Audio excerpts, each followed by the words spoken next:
alternative Digitalk. Real issues, real talk.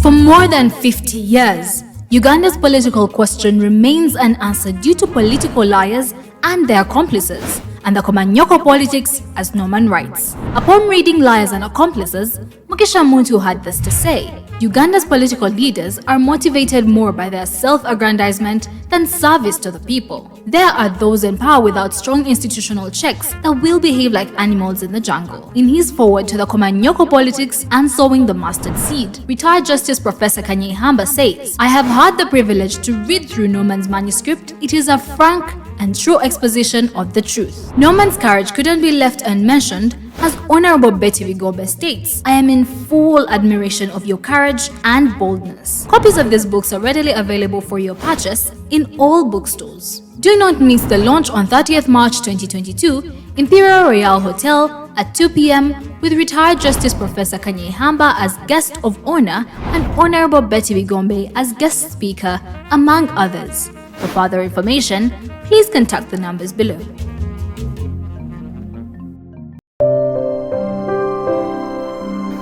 Hey Ugandans, I'm Lieutenant Colonel Dewa Kiki, the Deputy Defense Spokesperson and actually the Deputy Spokesperson for the Uganda People's Defense Forces. I was hosted on Alternative Digitalk. I encourage all Ugandans that this is the way to go. Always watch, participate, give your views and ask questions on Alternative Digitalk. Digitalk, the way to go.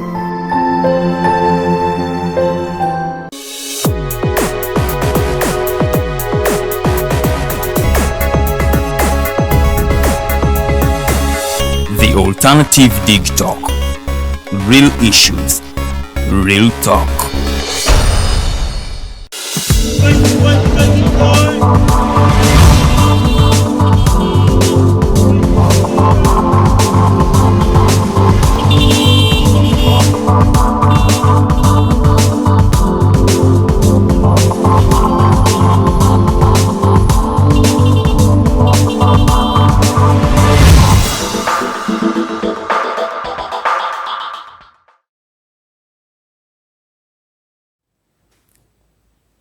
Happy Women's Day to all the women munsi yonna yonna banaye mbabuuza kwena gye musizidde okubanga mutulaba The Mighty Drive ye program gy'oli mu kulaba era nga mukadde kano tuli mu Mighty Global News Updates.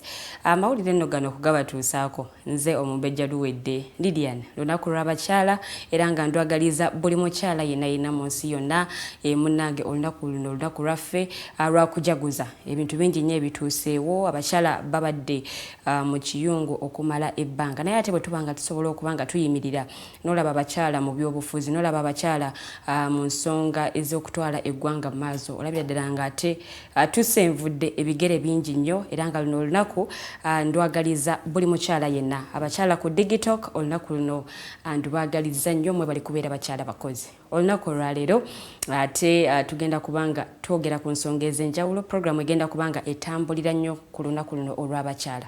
Mu studios tugenda kuba twegattibwako omukyala Nana Mwafrika ate nga n'omukyala Namirembe Angella agenda kubanga naye twegattako. Eno ndo program sigenda gikola bwomu, naye ate tugenda gikola n'Omumbejja w'Ebunyoro omukyala Farida Bikobere. Naye nga ate tetunaba kutandika mawulire nga bwe gabadde eyo gy'otaabadde, njagala okusooka okutegeeza nti ng'ennaku z'omwezi 3 omwezi guno gwennyini ku Imperial Royal Hotel obutabo buno bubiri bugenda kubanga butongozebwa. Akatabo akamu kayitibwa Liars and Accomplices ate nga akatabo akokubiri kayitibwa The Komanyoko Politics and Sowing the Mustard Seed. Obutabo buno ndowooza obulaba bulungi nnyo, Liars and Accomplices, akokubiri kayitibwa The Komanyoko Politics and Sowing the Mustard Seed. Bwawandiikibwa omwami Norman tumuhimbise era ng'agenda kubanga abutongoza ku Imperial Royal Hotel ngenda kuz'omwezi 30 omwezi guno gwennyini. Professor Pierre Olumumba yamaze dde okubanga akonfaminga okubeerawo ku mukolo guno okwono kwogatta retired Justice Professor George Wilson Kanyehamba waali nnyo okulaba ng'ate omukolo guno aguweesa ekitiibwa era nga ye mugenyi omukulu tugenda kubeera ne pano nnene nnyo mwami Bernard mwana okuva mu ggwanga erya Ghana wali nnyo Honorable Norbert Mao n'abalala bangi nnyo botasaanidde kubeera nga osubwa wekwate kopiyo ku mitwalo 5 gyokka buli katabo kagenda buli katabo ka siringis emitwalo 5 egya Uganda si mitwalo 5 egya dola wabula gya Uganda oberenga ate wefunira akatabo kano era nga ye ticket egenda okubanga ekuyingiza ku launch y'obutabo buno ng'ennaku z'omwezi 3 munnange akatabo kano obutabo buno bubiri bwawandiikibwa omwami Norman tumuhimbise wekwate kopiyo ng'obudde bukyali osobole okubanga ate naawe otegeera ebyobufuzi by'eggwanga Uganda biyimiriddewa nze Omumbejja Luwedde Lilian ndoza ate katutandike amawulire agabadde gwe gy'otaabadde oba oli awo tusobole okubanga ate tutegeera biki ebyabadde bigwa oba ebyabadde bifa mu ggwanga erya Uganda akamwenyumwenyu kaŋŋambe ndooza kaabuganye bannayuganda abamu abatereka mu kitavu kya NSSF era nga bano munnange bajja kubanga basobola okwefunira ebitundu 2 ku buli 100 ku ssente ze babadde nga baterekayo olunaku we lwazibidde olw'eggulo ng'abamu akaseko ku matama kwekali oba oliawo ng'abamu ate akaseko kano kaganya okujja olw'ensonga nti bagenza otuukayo ng'ebitambuliso ebibakwatako tebikwatagana na ki system ya NSSF kyeyina era ng'abamu ku bo bavuddeyo bagamba oba oliawo tujja kugezaako omulundi omulala tulabe bute bwe tusobola okubanga tufuna ssente zino munnange okufuna ssente zino weetaaga okubanga oterese n'ekitabo kino okumala emyaka 10 oba gye myezi 12 ate nga oweereza ddala egy'obukulu 45 mukulu Rogers oyina emeka osobole okulaba nga ate naawe weefunira ku ssente zino okusinziira ku mukulembeze w'ekitavu kino omwami Richard Byarugaba ye yategeezezza nti ebitambuliso ebyo binaayo tebikwatagana tojja kusobola kubanga ate munnange ofuna ssente zino bo bannayuganda munnange bakedde dda okulaba nga ate basimba ennyiriri basobole okulaba nga ssente zino bazeefunira kutegeeza ofuna ebitundu 2 ku buli 100 ku ssente ate z'obadde oterekayo ndooza ate bwe mbanga neeyongeddeyo ku maaso essomero lya ggulu Central High School munnange lyaggaddwa era nga ekyaligazzaawo ensonga yavudde ku kwekalakaasa ku ssomero lino okwaviiriddeko n'omuyizi omu okubanga ate alusuulamu akaba okwekalakaasa kuno kwaliwo ku Sunday ekawungeezi era nga abaana bava mu mbeera oluvannyuma lw'okubalemesa okulaba omupiira wakati wa ttiimu ya Manchester United wamu ne ttiimu eya Manchester City we wava ate olutalo olw'amaanyi olwaviirako abayizi bano okubanga ate boonona ebintu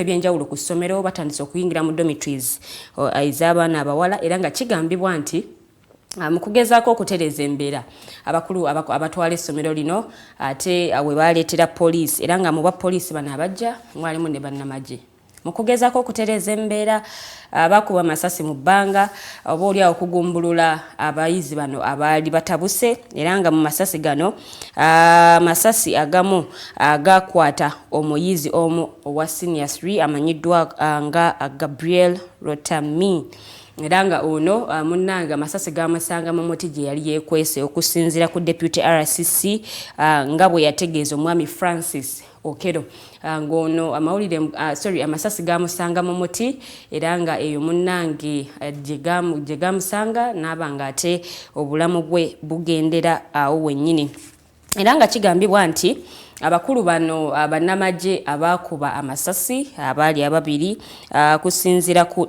myuka omwogezi wa poliisi omukyala Claire Nabaka yategeezezza olunaku lw'eggulo nti 2 bano bakwatiddwa bannamagye era nga batwaliddwa ku 4th Division ya UPDF mu Gulu City 2 bano ye Lieutenant Orema Jonobits ate nga n'omulala ye Private Otto Dennis nga bwe kiteeberezebwa nti be bakuba amasasi gano okugezaako okutereeza embeera bano bo bakwatiddwa naye ng'ate emivuyo nga gino bwe gibeerawo mu masomero gyongera okutaataganya emisomo gy'abayizi oba oliawo wayinza okuba nga waliwo ensonga endala ezabaviiriddeko okulaba nga ate beekalakaasa. Tetunnaba kumanya bituufu oba awo bigenda mu maaso erudda eyo ebifaayo byonna, naye ng'ate okusinziira ku Deputy RCC bwe yategeezezza nti omuyizi ono munnanga amasasi ye gamusanzeeyo n'aba ng'ate alusuddemu akaba, era ng'essomero lino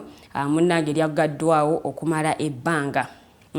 Sinnaku nnyingi nnyo ate nga n'essomero lya St Joseph's College Ombaki lino nno lya Mwarura nalyo lyaggalwawo lwa nsonga ze zimu obaolyawo za kwekalakaasa olwa muyizi munnaabwe ate eyali afudde bwe baali bagenze okusamba omupiira.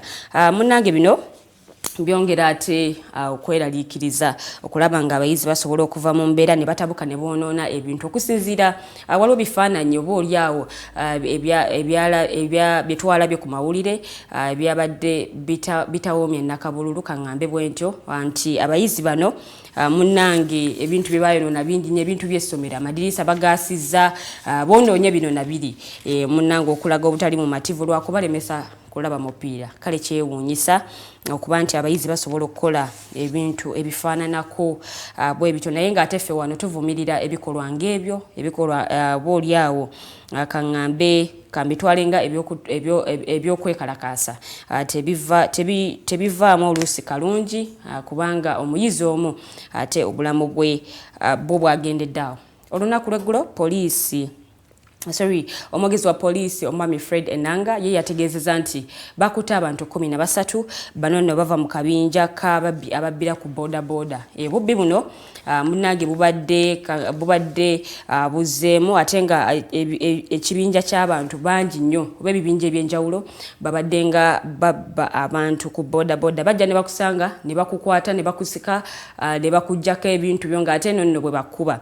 Era nga omwami Enanga yategeezezza nti abantu 13 sofa be bakakwatibwa era nga yennyamidde nnyo olw'abantu abalaba ebikolwa nga bino nga bigenda mu maaso ate bo ne bayitawo buyisi oba olyawo ne batambula butambuzi ne baleka bannaabwe ng'ate bakubibwa era nga bayisibwa bubi nnyo nnyini ddala. Bino nno okubyogera yabadde mu lukuŋŋaana lwa bannamawulire olutuula buli lunaku olw'Emmande okutuwa biki ebiba bigenze mu maaso mu ggwanga erya Uganda. Oba olyawo n'emisango egiba giziddwa obubenje obubeera buguddewo byonna babyogeddeko, naye nga yategeezezza nti 13 bo ate bali mu mikono egya poliisi.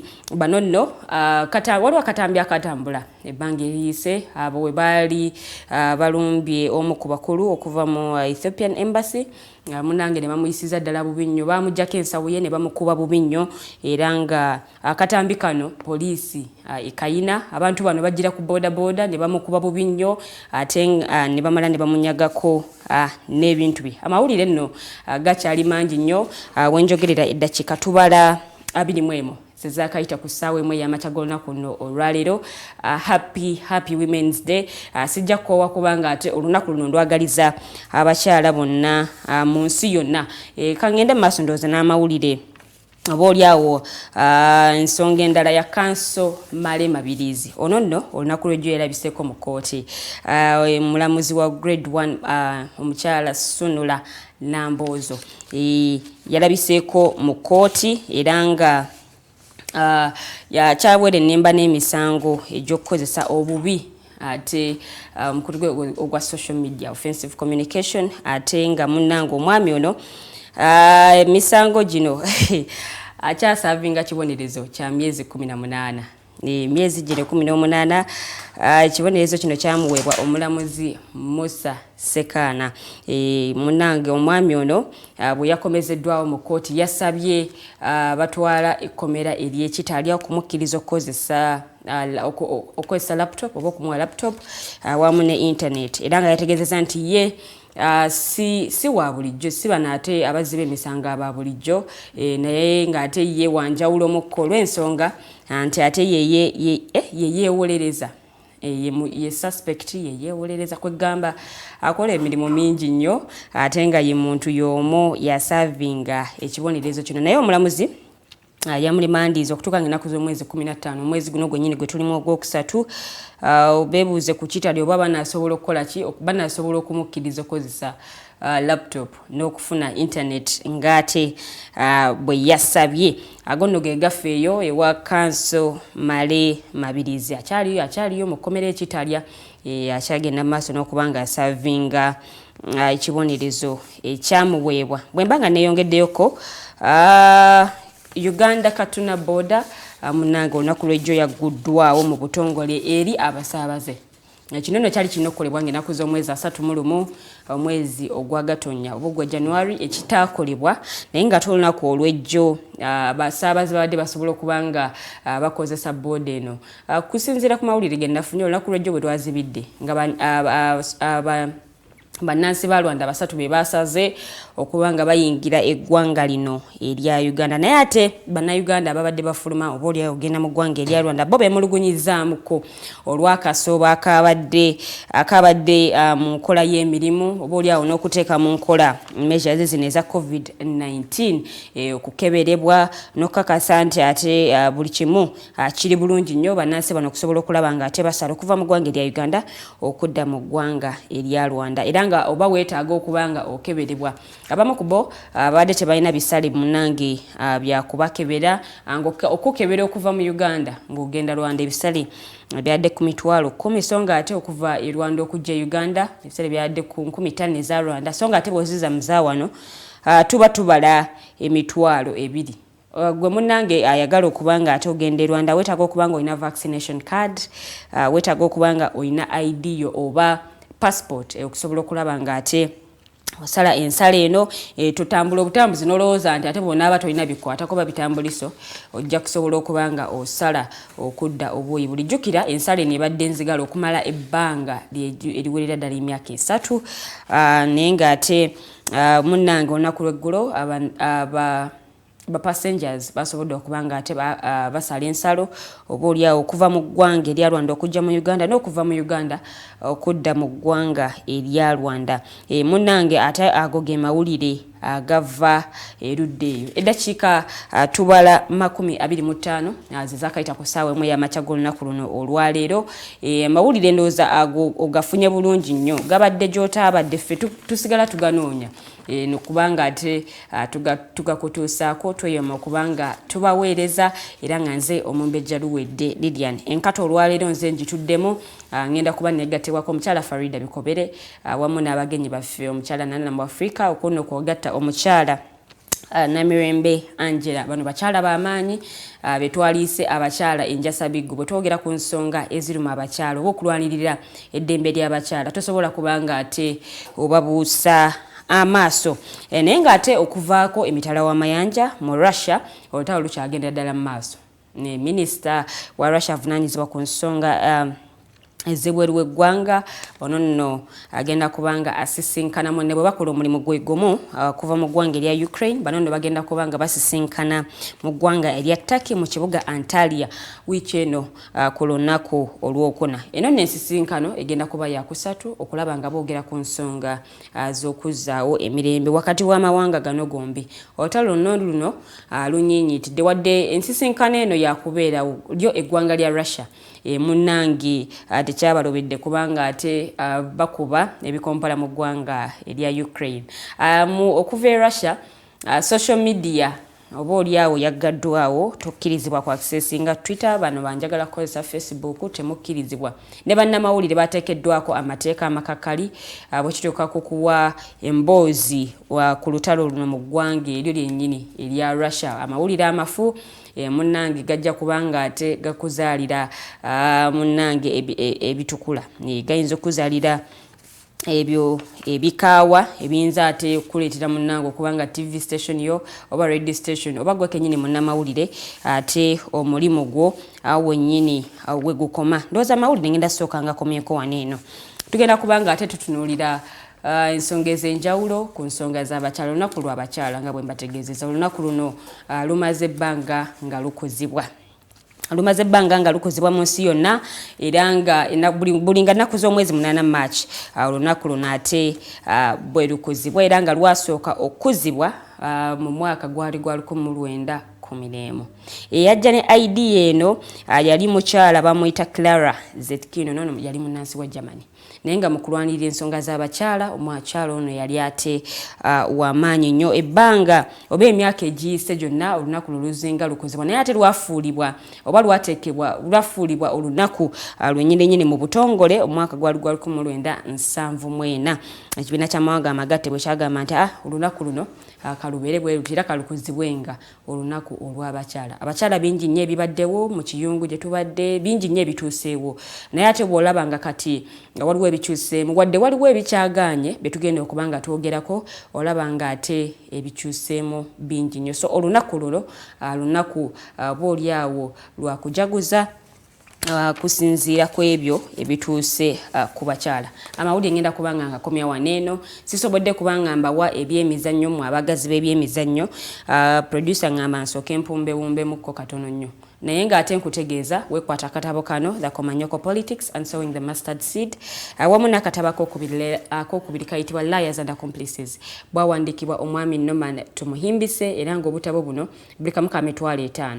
Bw'ogula akatabo kano ba weewangulidde ticket egenda okutwala ku kutongozebwa kwabo ng'ennaku z'omwezi 3 omwezi guno gwennyini gwe tulimu ogwokusatu waliko Imperial Royal Hotel. $5 gyokka okusobola okulaba ng'ate weekwata akatabo. Ojja kubanga oyita ku namba y'essimu eri 0783047785 0783047785 oba 0701800212 0701800212. Amawulire ngenda kubanga ngakomya wano tugenda kuba tuwumulamu katono nnyo bwe tukomawo abagenyi baffe tugenda okubanga ate tutandikira nze Omumbejja Luwedde Lilian katukole mu bweti katono nnyo temuvaawo.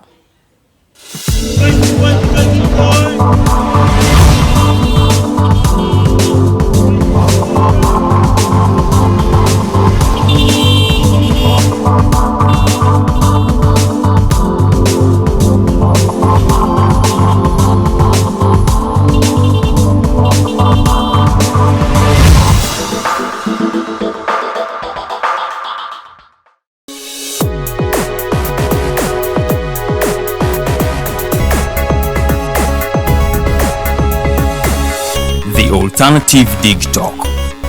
Real issues, real talk. Nze Omumbejja Luwedde Lilian mbaniriza maka gaffe amajja era nga wano tugenda okubanga tukolera programu yaffe emanyiddwa nga The Voltage gaba masanyalaze gennyini era nga twogera ku bintu ebyenjawulo omonno mwe muli ebigenda maaso mu ggwanga ensonga z'ebyobufuzi n'obukulembeze bw'eggwanga Uganda twogera ku nsonga ez'abavubuka eddembe ly'obuntu awamu n'ebyenkulaakulana togisubwa buli lunaku olwokutaano eba ssaawa emu ey'akawungeezi paka ssaawa 3 ez'ekiro. The Diaspora Link buli lwakuna ssaawa 11 paka ssaawa 1 ey'olweggulo ye program gye tukuleetedde wano ku Alternative Digitalk Uganda. Tugenda batutunulira embeera z'Abannayuganda baganda baffe bannyinaffe zibawangaaliramu mu mawanga ag'ebunaayira. Bangi banyigirizibwa, bangi bakosebwa, bangi bayisiddwamu amaaso. Naye tugenda batutunulira engeri gye tusobola okulongosaamu embeera zaabwe. Tugenda kuba tulaba abo abakwatibwako abateekeddwa okuba nga balongoosa embeera zino eno. Tosubwa buli lwakuna n'omuweerezaawo Nixon Segawa. Hello everyone, my name is Abdulatif and I welcome you to the Hotline Show here at the Alternative Digitalk as we discuss issues of national importance. Join us every Monday 7 to 9 p.m. and see who will be occupying these seats here with us. Keep it Digitalk, real issues, real talk. How are you beautiful Ugandans? It's your girl Teddy. Welcome to the Fancy Flow. Who doesn't see my hair, guys? I am super glamorous.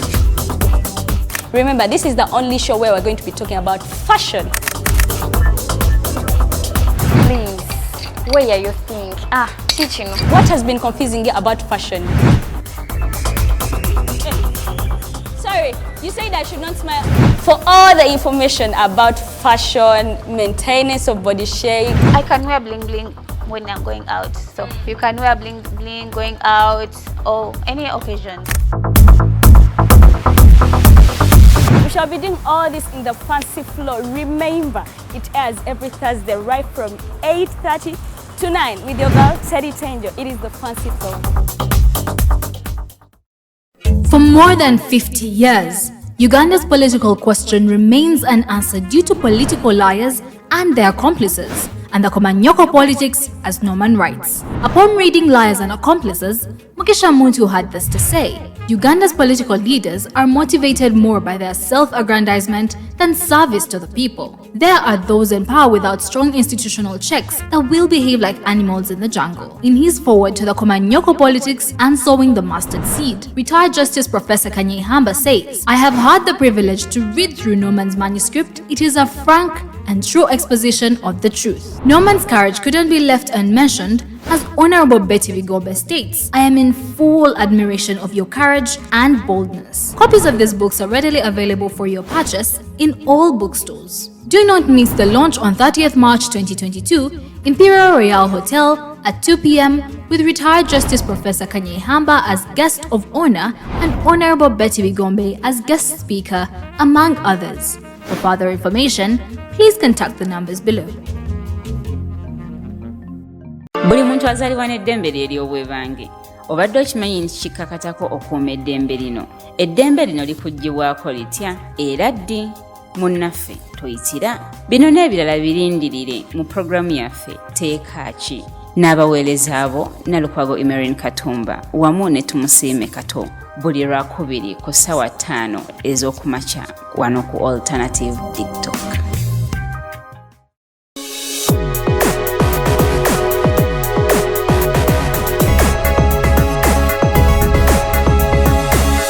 The Alternative Digitalk. Real issues, real talk.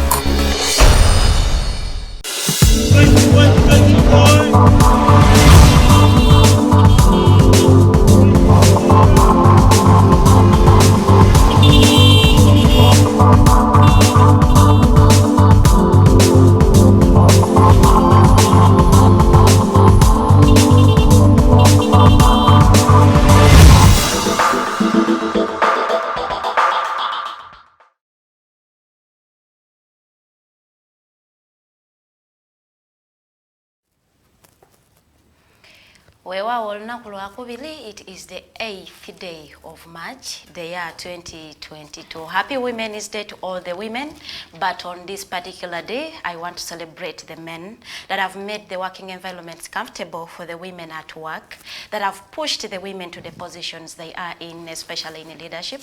I want to celebrate you people. You are doing a great job. A very good morning to whoever that is watching us. It is the Alternative Digitalk. You are watching the Mighty Drive. Page the Alternative Uganda on Facebook. Mukwano genda yo to liking it, to following it, engage in the discussion. It is Women's Day. That is why we will be having women on the panel. We are going to discuss issues of women. We are going to be looking at the challenges. Remember, it is 110 years ever since we started celebrating Women's Day. We are going to be discussing that period. Have we recorded in achievements? We have some challenges. Yes, we have maybe recorded some achievements and we still have a long way to go. We are going to look at the obstacles. Why aren't we achieving what we are meant to achieve? Ebyo byonna byonna mu discussion yaffe y'olunaku lwaleero. Mukwano genda ku Facebook, we are live. Wansawo mu comment section ekibuuzo kyo, endowooza yo, enteesa yo gy'oba oteekamu awo. Ate ina wa second hour ojja kubanga ate otukubirako oyogereko n'abagenyi baffe abali mu studio.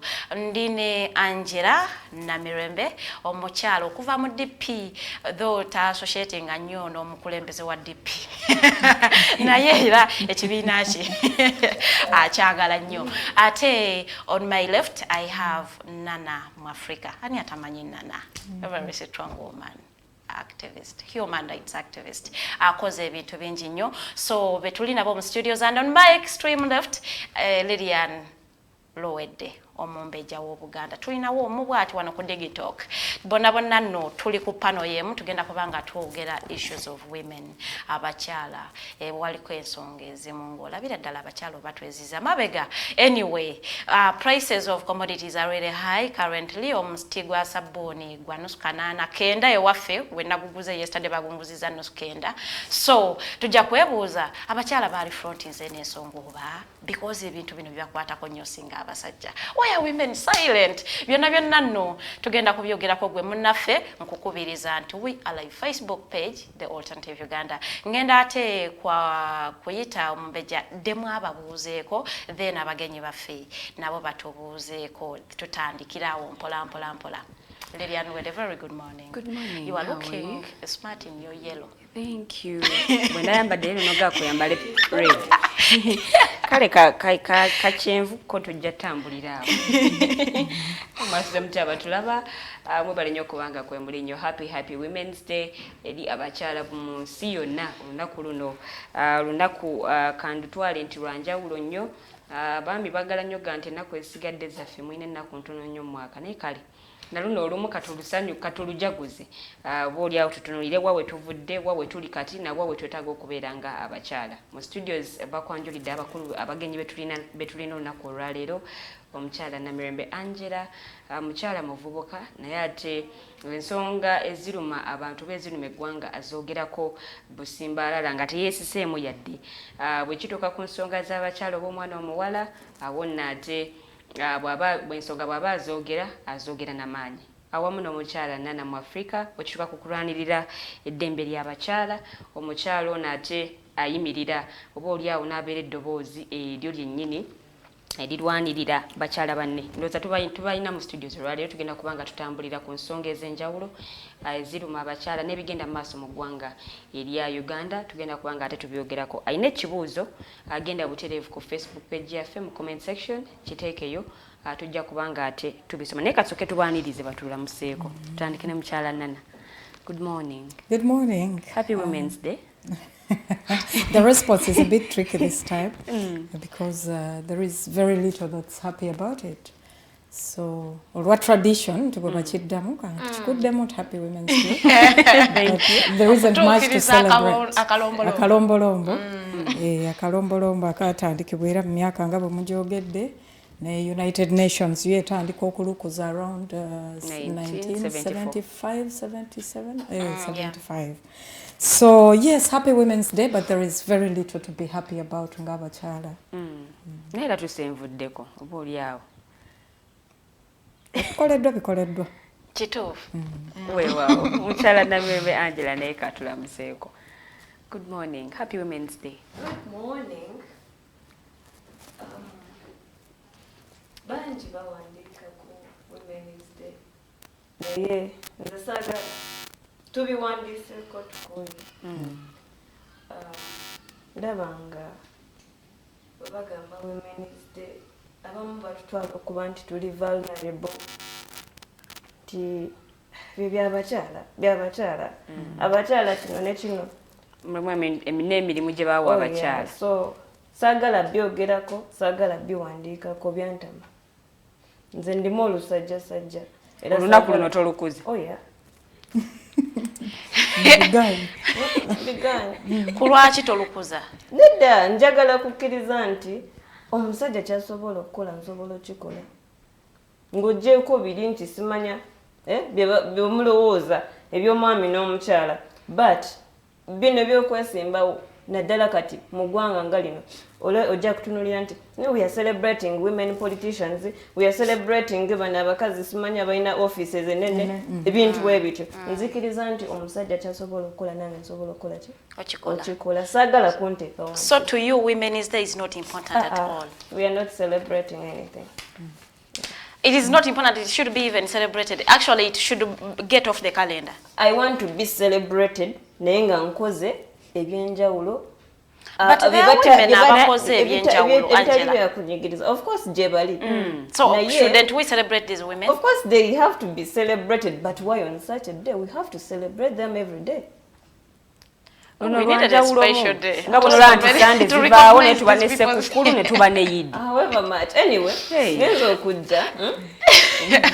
ngezo kujja wana. Kajja mukabadde katono.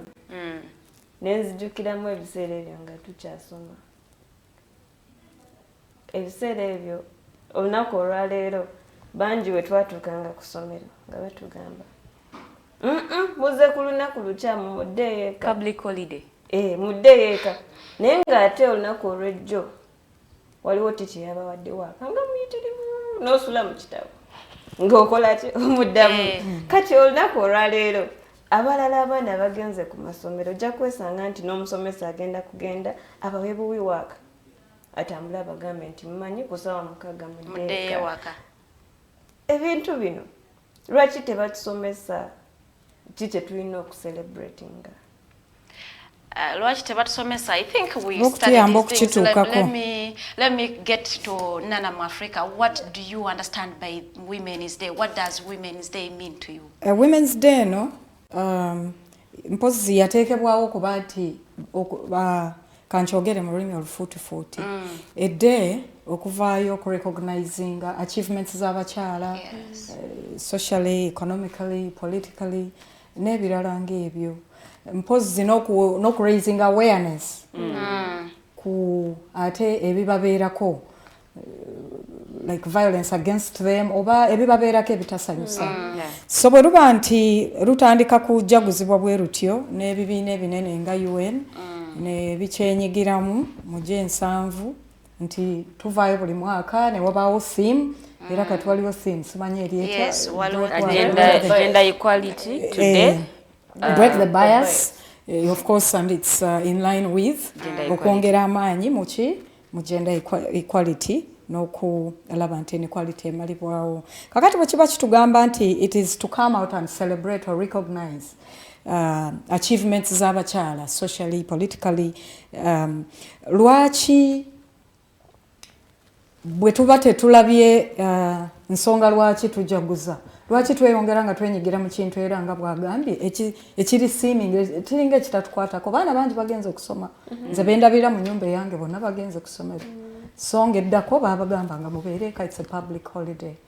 So it's beginning to lose meaning eri naddala omukyalo oyo owa wansi ng'oggyeko abakyala bali mu kujaguzibwa kati nalabye island discs balina mukyala Edith Byanyuma nalabye abanokoddeyo bakazibwe ng'oggyeko okunokolayo abakyala abatono ennyo ddala omukazi omukyala omuntu wawansi omukyala mu katale katwe mu katale Ntinda alutegeera atya era lumukwatirako nawa bangi nnyo lujja kuyita nga tebalutegedde much as lwandibadde ne meaning embeera gye tulimu oba ngiyite kya atmosphere gye tuteereddwamu naddala ebyobufuzi esiimuddewo n'akatono ke twandibadde tuvaayo okujaguza ekajjeewo bujja mu kifo ky'okukongerereza.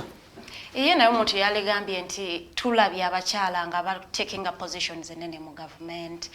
For us here in Uganda, since it is international, but we are going to center our discussion ku Uganda wanene okusingira ddala ku byaffe kuba ebitunyiga biri wano ebitusanyusiza achievements obstacles challenges byonna biri waneno. We want to at least to acknowledge nti abakyala bavuddeyo ne ba taking up even though there are challenges. Shouldn't we be celebrating these people because maybe they are leaving footprints for the young girls? Personally, I cannot say that we should be celebrating these people. Yes, we can. It's a good thing for Muchala Prime Minister, Muchala Nabanja. Mukama we yamuyita fisherwoman.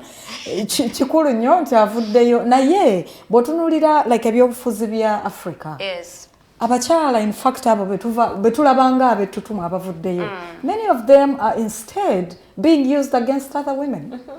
Prime Minister gwe tulina olwaleero bwe tubadde munnawokeera wa COVID bavayo ne balangirira nti gavumenti ku ssente z'omusolo eneewole oba essente ze baatugabira abavugirizibwa obuyambi ze bajjayo ne bagamba nti abantu akageri ke twabalekesa kukola leka tubawe eki a bit of support ka incentive bafune bwe bagenda mu maaso. Omukyala essimu gye yasooka okuba yali yoloya.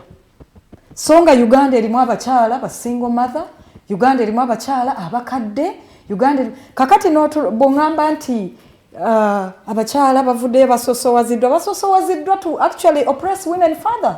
They misrepresent us. Za kutuuka ku buli omu mwami mukyala. Mwami mukyala tebasosola, but bwe nkugamba nti omukyala bwa taking a position. Aina sosowaza abakyala. It should be like that. It should be like that. Naye kakati bw'otunuulira amawanga gye tuzze ebintu bino gye bitandikira. Mu USA bajagamba nti theme break the bias. It will mean something. Ebungereza it might mean something. Why? Amawanga ago ebinyigiriza abakyala, violence against women, babisaako essira. There is hidden violence against women wano mu Africa. Ekitandikirwako abakyala okuzaala abaana n'abaami ne mubazaala wamu, naye omugugu gw'okulabirira abaana. Mu context yaffe wano e Uganda, evidence has it nti abaana bala graduates 100 e Makerere, abaana 7 abadde maama yamutuusezaawo mu bugubi obw'amaanyi. Amateeka agaliwo tegakolera mwana na mukyala kimala. Obubiina bino obutono obujja bukungibwawo organizations ezo nazo ne weesanga nti zigwira nnyo ku kulobingira funds ezitakola biyamba mukyala wa wansi. Ebibiina bye tuyinawo abantu sekinno mbavayo ne bakungawo ebibiina oba groups z'abakyala n'olaba FIDA n'owulira kino waliwo ebiri global UN women omukyala mu katale mu wino omukyala mu katale erukunjiro oba mu nnimiro amanyi nekyo kitegeeza tasobola amanyi why such organizations are even there. But when lobbying, it's the women naye amalwaliro g'abakyala bazaalira wansi ku ttaka. Ebitanda tebimala, amazzi ogenda mu bulwaliro naggulu tewali mazzi week number, kiruddu mu malwaliro zikawempe. So nze nkisanga nti abakyala ate abasoosowaziddwa olw'omulugube gwa power mu bakulembeze ba Africa tubatunuulira nga ate abali used against us. Nakuwadde example ya mukyala Nabbanja, nze nalowooza nze nga ku lwange abantu abali basinga okubeera vulnerable abaana abakyala. Namirembe ayinza okugamba nti yes tusobola okwenkana naye olwa settings eziriwo nti already tuyina violence eri meted against us. Ti omwami waddembe okuzaala abaana omwana muwala nga wa P7 kituufu. Omwana omulenzi azadde mu mwana oyo oba musajja yeeyongera mu maaso n'okukola emirimu gye. Omwana omulenzi bw'aba akyasoma yeeyongera okugenda mu ssomero.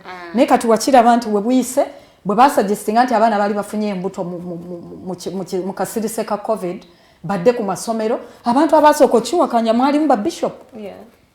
Mwalimu bishop omuntu alina okumanya nti obutonde omuntu bwe yatondebwa there are things that can't be resisted by the natural. Walaba resistance eyajjawo kitujja kuswala bajja kwonoona abaana abalala. Omwana omulenzi yayonoona bano tanokolwayo. So waliwo ka vulnerability ako nti gye buvudde tubadde ne violence just straight against women. State violence from men against women. Abaana okuzaalibwa both parties naye abaana ne balabirirwa muntu omusajja waddembe ogenda ku makamala naye azaala ava wagende hoima agende n'embala azaaleyo naye amateeka ebungereza oba America oba wa gakakata ku buli muzadde eyeenyigidde mu kikolwa ky'okuzaala okulabirira abaana. Child support ogiwanga musolo. E Uganda nze nina ebibiina byendimu eby'abakyala. They are single mothers. Tewali teeka lijja mutwala na ku police. Ne ku police batya n'okuwaba emisango. Nanti mbugagamba mbu talina atabbe. Okitegeera. Era ogenda olaba social media yonna efumbekeddemu balwanira baana leeta bw'oba oyagala child support bampe neeberere nabo. Ebyo byonna bintu byakunyigiriza ki bakyala. Mukyala Nabbanja bwe yali awa support eri abali vulnerable. Mu list ze baakola. Boda abakyala batono abavuga boda ekitambula abakyala musanvu tebalinawo. Tezaakola mu COVID zaali tezikola. Naye bw'olaba list ze baakola nze kyannyinnyamiza because these are special groups. Omukyala alabirira omwana ku lulwe bwa Naminegina mu nsi amawanga agakuze, those are groups that are taken special care of. Yes. Because it's a job ne Katonda gye yakola nti abantu babiri. Naye example y'ekyo yokka kisuulibwa muguluka n'amateeka ne bwogendayo mu kkooti omwana aba wa mukyala guma so ebintu ebyo byonna byeyongera okusibira abakyala emabega omukyala yandibadde nga naye advancinga mu bizinesi ye asooka kweza oba n'abaana yekka abaami bo bagenda mu maaso so violence against women mulimu eri very open mulimu eri very hidden ge mateeka agatakoledde mwana n'omwana nenyina amuzaala. Kati kanzireke wa Angella katono nnyo. Angella, why do you think we haven't achieved the targets that were set 110 years ago? Olw'ensonga nti okay, ba setting these targets for the women maybe to achieve them. The reason is why Women's Day was put there. Why do you think we do not need Women's Day now? Ngate it was important 100 years ago. Okay, nze njagala kwogera ku setup ya Uganda. Ngeri gyendi omuna Uganda. Tutunulire ekyomukulembeze w'eggwanga okubeera nga holding a ransom abantu ti abakyala nze yabajje emanju nze yabajja mu ffumbiro nze yabajje emanju tujja kwesanga nti abakyala abandibaddemu enkizo nga balowooza ku bintu ebyokukulaakulanya eggwanga beesanga nabo bawagira violence bawagira oppression kati tunulamu nananga bwayo bali mu webale kuba yatujje manju anti kakati oli gundi nabakoba yatuka nagamba ye mbwa ya mugagga mbwa ya mugagga naye nga ye ebikyamu tabiraba atunulira bimuyisawo ng'omuntu. It is too bad.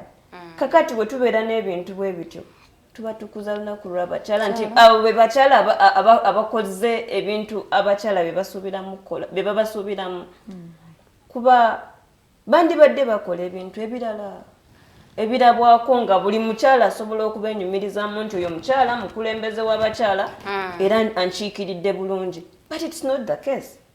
Mawulobooza ameka ag'abakyala gowulira mu parliament? Much as tulina deputy speaker. No.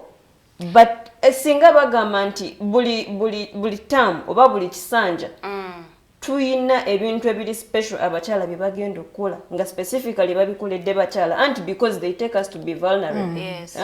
But where are they? Ne mukyala Angella bw'otunuulira mu parliament ababaka abali abakyala basoba mu 100. The 171. Yes. Naye bwe batuuka ku floor ya parliament n'ensonga eziruma abakyala tebazoogerako because bano abakyala twali suubidde nti they are women representatives mu parliament. Naye bwe batuuka mu parliament male dominance. Anti kyekyo kyembadde njogerako nti oba naffe anti nabo bennyini tebabadde eddoboozi ly'abakyala bali be bakiikirira. Nedda nnyabo. Bo bennyini Museveni wagamba nti kati yabajje manju baba batyo okumwogerako ebikyamu byakola nana we bamukuba ne bamugjamu nabaani ani akyogeddeko ng'omukyala yali na musajja zaake yagezaako okukyogerako naye nina woman MP okitegeera we bakikola ekyo ani avuddeyo n'akyogerako tolaba nti nno nabo basupportinga mwami Museveni byakola olw'okuba bakkiriza nti Museveni abajje manju tukkirize nga tuvudde ku ekyo nti tulina endowooza y'ekisiru tuganya okwetegerera ng'abakyala tukkirize nti n'ensoma ya Uganda naye ereese obuzibu. Education system bujja kwesanga nti omwana ayinza okuba nga ali eyo mu kyalo naye nga alaba nti ne classroom setup entebe tezimala oba si nnungi ne bagamba nti kakati abaana bagenda kusitama busitami okusoma. Very few will do that. Yes, very few will do that. Kakati wekibeera bwe kityo ojja kwesanga nti omuwala ajja kutya okuswala. Naye tutunulire abakyala mu Uganda betuwa respect bo basomedde mu Uganda. Omukyala byanyima tata we yalina ku ssente. She did not study from Uganda. Tukirize in the 60s waliwo omukyala the first medical doctor Dr. Namboze. She did not study from here. And she was the third medical doctor in Africa nga ali female. She did not study from Uganda. So kakati ffe tubeera wano education system net frustrating olwokuba nti tubeerawo ne tuswalaswala kwegamba ne bikomaawo abamu tetuddayo ddala ku ssomero menstruation wejja nogamba abadde n'ensonga y'amaanyi obudde abakyala be tulabye abasoosowaziddwa we baasomera n'amasomero e Uganda gaali gakyali wansi wa bufuzi bw'amatwale. My mom went to Makerere College. Gaali gakyali masomero nga babawa chai, bread and butter. Naye olwaleero omwana kakunkuna kali ku mazzi neeka ekyokulya teri ne ku ssomero teri n'omusomesa agenda okukasomesa talidde. Nze taking a time okugalambula amasomero gano. Beginning of this bwe namala okusabibwa omusolo simaaka SSE biki. Nengenda mu division yange noonye ebikomezebwawo emisolo gino. Amasomero agali government aided nasanga matono ddala. Mu radius yange nga sinza na kusupportingira mu mwana. Liri wala bwe liba mu eriri era ogenda odditunira lyonna liri mu sorry state. Amasomero agaliwo nga gayina mu kumaanyi. Owulira zi Tororo Girls, Tebambe Girls, amasomero ne agali mixed gachambo gagatwalanga abaana oyingira mu Kyambogo College n'ogamba kiki. Amasomero ebibaati byatalaga ebisenge okuva ku myaka giri egy'obufuzi bw'amatwale. Those schools were still a bit conducive. Omwana okusoma n'afuna ki amagezi nga bafuna ekyokulya nga education ekyategeeza kintu n'emyaka bale emyaka 3 emabega. The only schools that have sprung up are owned by people. The Minister of Education is a woman. Do you want to say she hasn't understood the challenges a girl child goes through? Education ya women it doesn't even cross her mind. It's not even not understanding the challenges. Twamula bwe yavaayo bwe bali bagezaako okulobingira abaana okufuna bupaadi oba obuwero bwa cotton obukwata omusaayi mu budde bw'ensonga. Omukyala oyo yavaayo n'agamba we have other priorities. Omukyala minister yali Seninde yali Wakiso n'avaayo n'amubackinga up n'agamba responsibilities endala zibe z'abazadde temujja kuzaala baana bammwe gavumenti ebagulire ne pad. Ensezi tulinaanye wano genda Rwanda genda Kenya most schools bupadi buli mu kantu mu ka dispenser tebikyali bintu nti omwana ateekwa condom. Naye kati bw'oyingira police stations mulimu bu dispenser bwa condom. Police headquarters parliament. Why are there no pads? These things are very cheap. Cotton over Africa. These things are not costly. Naye omukyala yagamba nti tuyina priority endala. Tebereza omwana omuwala nga bamaze okumugamba ekyo. Omwana omuwala oyo nnyina yakuba jjejjerebu ng'alonda omukulembeze gwe yalonda kuba yaweebwa ekisuubizo. So wali omukyala yavaayo n'abajjukiza nti naye gundi bwe mwali mukuba campaign mwavaayo ne musuubiza abakyala sinabawejjere bokka. N'omukyala alinamu omwana ayinza okugenda it's nature anti period ejja agenze kusomero ng'ali bulungi agenda okwekanga nga guzze. So ne bw'oba olina in that moment toyinza kukola oba tolina mu kiseera ekyo. Naye abawejjere be baasanga mu byalo bwe mutulonda this time abaana abawala omwana omukyalo tamanyi ne padi waliwo ensi nga Scotland bo baatongoza buli mukyala si mwana yekka.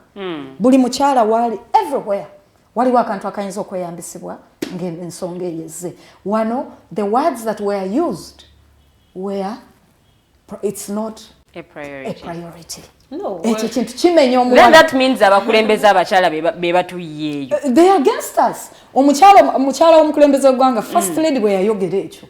Waliwo omukyala either yali mukyala Seninde waliwo omukyala Wakisa waliwo one MP minister yavaayo n'akibackinga n'ayogera nze phrase eyo njijjukira I must have it somewhere.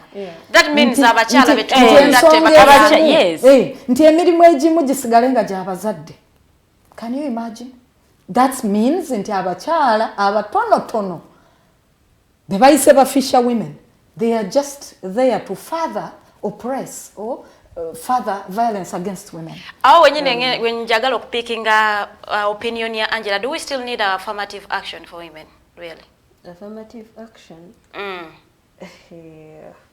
Well, nze bulijjo nsiiba ngamba abantu nti bino ebifo bye twesimbako woman MP, woman councillor, we are being taken to be vulnerable. Batulaba bulabi nti naffe tubyetaaga. But don't we baberanga batuyamba? Of course. You cannot compete with men for direct position. Bagala batekewo gender equality. Nti tufune omwenkanonkano. But how many women come out ne boogera ku nsonga z'abakyala. And if there are very few who decide okujja ne bagamba nti bagenda kuzoogerako, abamu babanyigiriza ne batayogera bye balina kwogera. Twali wano n'omuntu omu last time wemwankyaza naye ng'era ebintu ebimu ate okubyogerako okitegeera. So tewali kye kituyamba, bakireke nga kiri open. Nze njagala kujja kuba competing. Yes. Abatya bakiveemu. Yeah. Ayina ensonga bwe bateekawo affirmative action siyinza gamba nti am total against it, naye siyinza kuddawo njiwagira ennyo nga bwakugambye nti yes abakyala babalonda umane mpimanya lwa buhweju koboko jo twayogedde ku mukyala bamuyita Dorothy yali umane mpi kitagwenda simanya mbu for 2 terms yava mu parliament eyo nga tayogeranga sentence emu bweti singa position eyo bagireka negenda mu either omulenzi nga agisobola oba omukyala nga agisobola, naye the position favored woman MP. Kati n'abakazi nabo ne bayiika ku oyo. To an extent nga Angela bwagambye affirmative action is also yeyongera bweyongezi kutujerega kuweakeninga kujungulula eyo nona bwonoonyi. Kati do we still need women leaders? Tukyetaaga abakazi abakyala kuba betulina tebatuyambye tubajunguludde wala tugambye tebatukoledde. Do we still need them? Women leaders bali necessary. Yeah? We need them. Naye ate si kutugamba nti tuli banaku nnyo nti buno bufo buli special bwaffe. Naffe tusobola okwesimbawo mu bifo ebirala. Yes, one woman gwemani namboze yajja ku kifunga kiri direct. Tayogera tabaako byakyusakyusaamuko, but what are the rest of the women doing? Abeesimbyewo ku bwaba woman MP. Kuba affirmative action bagenda ne bagikozesa ne mu reports zino organization zino ennene kasita bawuli aye Uganda omukulembeze abawa n'ebifo by'abakyala. That is to work against us. So that is to justify. Tetukyetaaga kuteekebwa mu eri category y'aba marginalized groups of people. No. Sisobola gamba nti completely kibeere no. Olw'amateeka bwe gazze gakola nga gakola almost against us instead of for us. Yes, galeeseewo gap. Nti omukyala byandibadde atuukako mu mwaka gumu. Kiyinza omutwalira emyaka 3 bituukako olw'ensonga nga ziri zenkuwadde nti omukyala she will fall a victim of taking care of children on her own. Tewali teeka mu parliament likakata ku musajja lino nga bwe kiri e Bungereza oba mu America.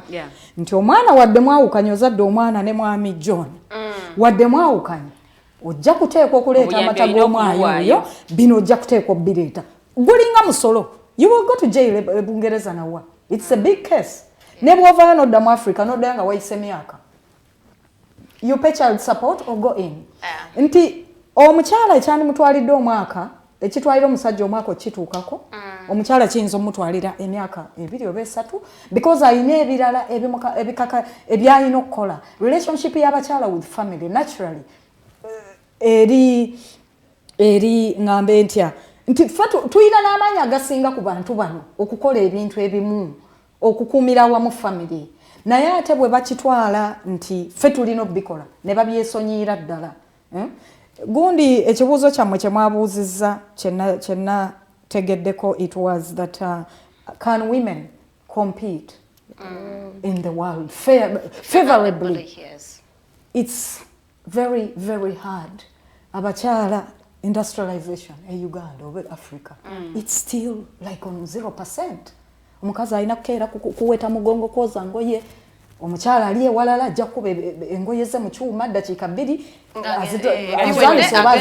agenza akoze wanakeera kukunya bunappi bwa mwana bw'avaawo n'akuma essigiri bw'avaawo na it is still very hard okunoonya enku kakati abo ndina mu kwogera mu Kampala naye ali ebukedde yalina n'osooka onoonya enku akima emimonde mu nnimiro anoonya amazzi. Exactly.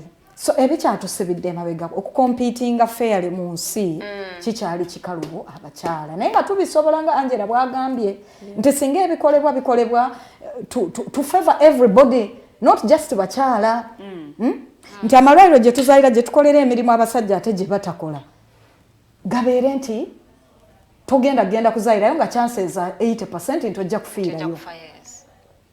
abakyala bwe kituuka kutusolamu emisolo nze siraba nkonga bagamba nti abasajja bawo ogusinga kugwa ffe fe abali mu business emisolo tuwa kyenkanyi so equality negenda nga esoosowazibwa kubi benefitinga state zino bazi government naye kubitukwatako ng'abakyala ne babignoringa omusolo tuguwa wamu omukyala bw'aba ne kampuni ewa musolo gwe gumu n'ogwamu amisudio omukyala bw'agenda mu ddwaliro okuzaala omusajja tazaala neesanga nti alina okwetiika simanyi akambe akabaketi amazzi bwe gatabaawo baleeta akadomola k'amazzi agule ekipiira tuli mabega nnyo Uganda omukyala n'agenda ozaala nga ne kotoni anaakwata omusaayi yalina okgenda naye amalwaliro agatwetolodde osinza nakitwala Bungereza Kenya wano n'obugoye mu malwaliro nga Kenyatta obugoye omwana mwasookera gavumenti yabuteekawo dda there is a mama kit buli subdivision eriko eddwaliro bwe lumukwatire koboko bajja vuga kilomita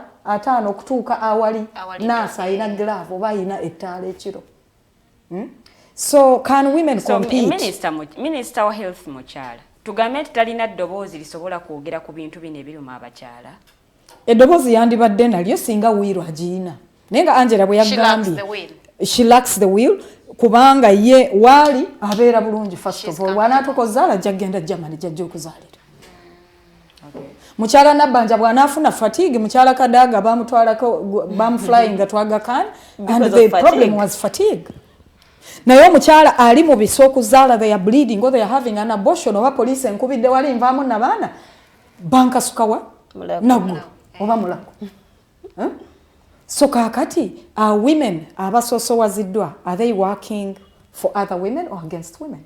That is the question. Why isn't that parliament speaking every day about the number of women that are dying, the girls that are home now? Abana bangi tebasoma. Twakyogerako empapula zikyogeddeko but the children are still in the communities. Tebajja kusoma. These children tomorrow will be the housemaids in these ministers and MPs' houses. Dagenda bweru mu kiyumba. The theme of the day is gender equality today for a better tomorrow. Gwali ku Facebook live comments nziraba zijja njawo okutumirako Brooke Williams otugambye mbu oyagala okucelebrating abakyala abasirise nga bakyala bannaabwe babatulugunya n'ogamba mbu bali bazira bo celebrate olunaku lwaleero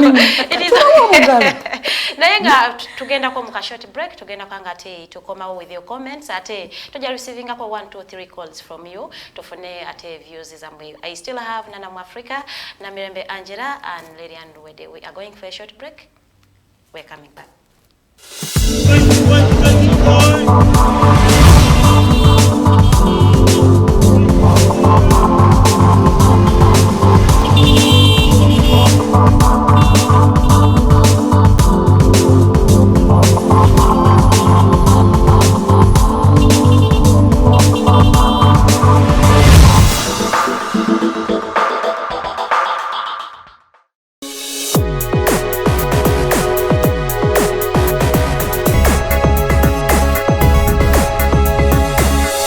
Alternative Digitalk. Real issues, real talk.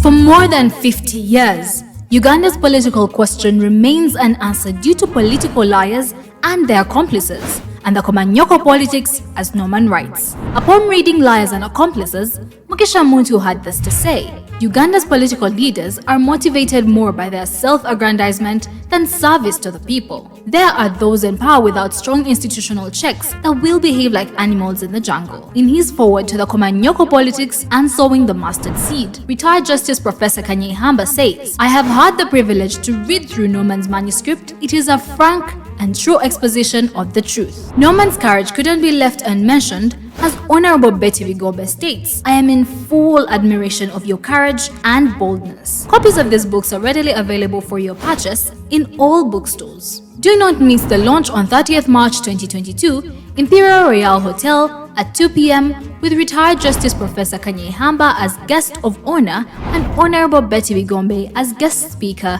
among others. For further information, please contact the numbers below.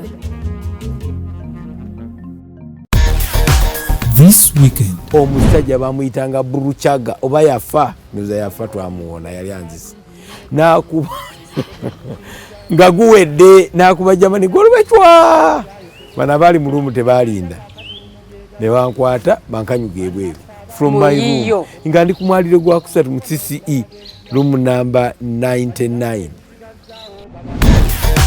This weekend. Buli muntu azalibwa n'eddembe lye ery'obwebange. Obadde okimanyi nti kikkakatako okuuma eddembe lino. Eddembe lino likuggyibwako litya era ddi? Munnaffe toyitira. Bino n'ebirala birindirire mu puroguramu yaffe Teeka Ki. N'abaweereza abo Nalukwago Emerin Katumba wamu ne Tumusiime Kato buli Lwakubiri ku ssaawa 5 ez'okumakya wano ku Alternative Digitalk. If you're a Christian and our nation's politics and governance do not concern you, you are doing a disservice to the God you believe in. The Bible in Ephesians chapter 1 verse 23 says, the church you see is not peripheral to the world is peripheral to the church, which means the church is at the center of everything happening within the world, including, if not especially, how God's people are governed. Why then separate church from politics? Church and politics with your host Sylvain Gumisiriza every Sunday 2 to 3 p.m. live on Alternative Uganda Facebook page.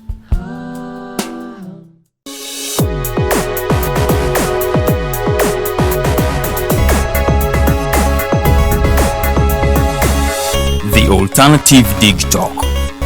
Real issues, real talk.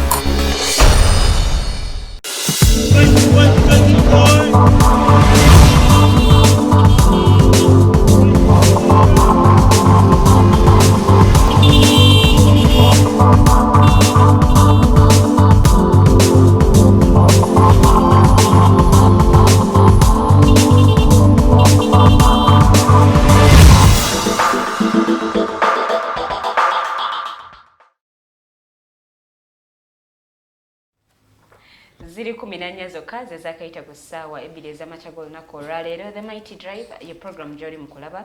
Nze Omumbejja Luwedde Lilian ndina Omumbejja we Bunyoro omukyala Farida Bikobere okunno okugatta abagenyi baffe kuliko omukyala Nana Mwafrika awamu n'omukyala Namirembe Angella. Twogera ku nsonga ez'enjawulo. Olunaku luno olw'abakyala tukyetaaga okulukuza.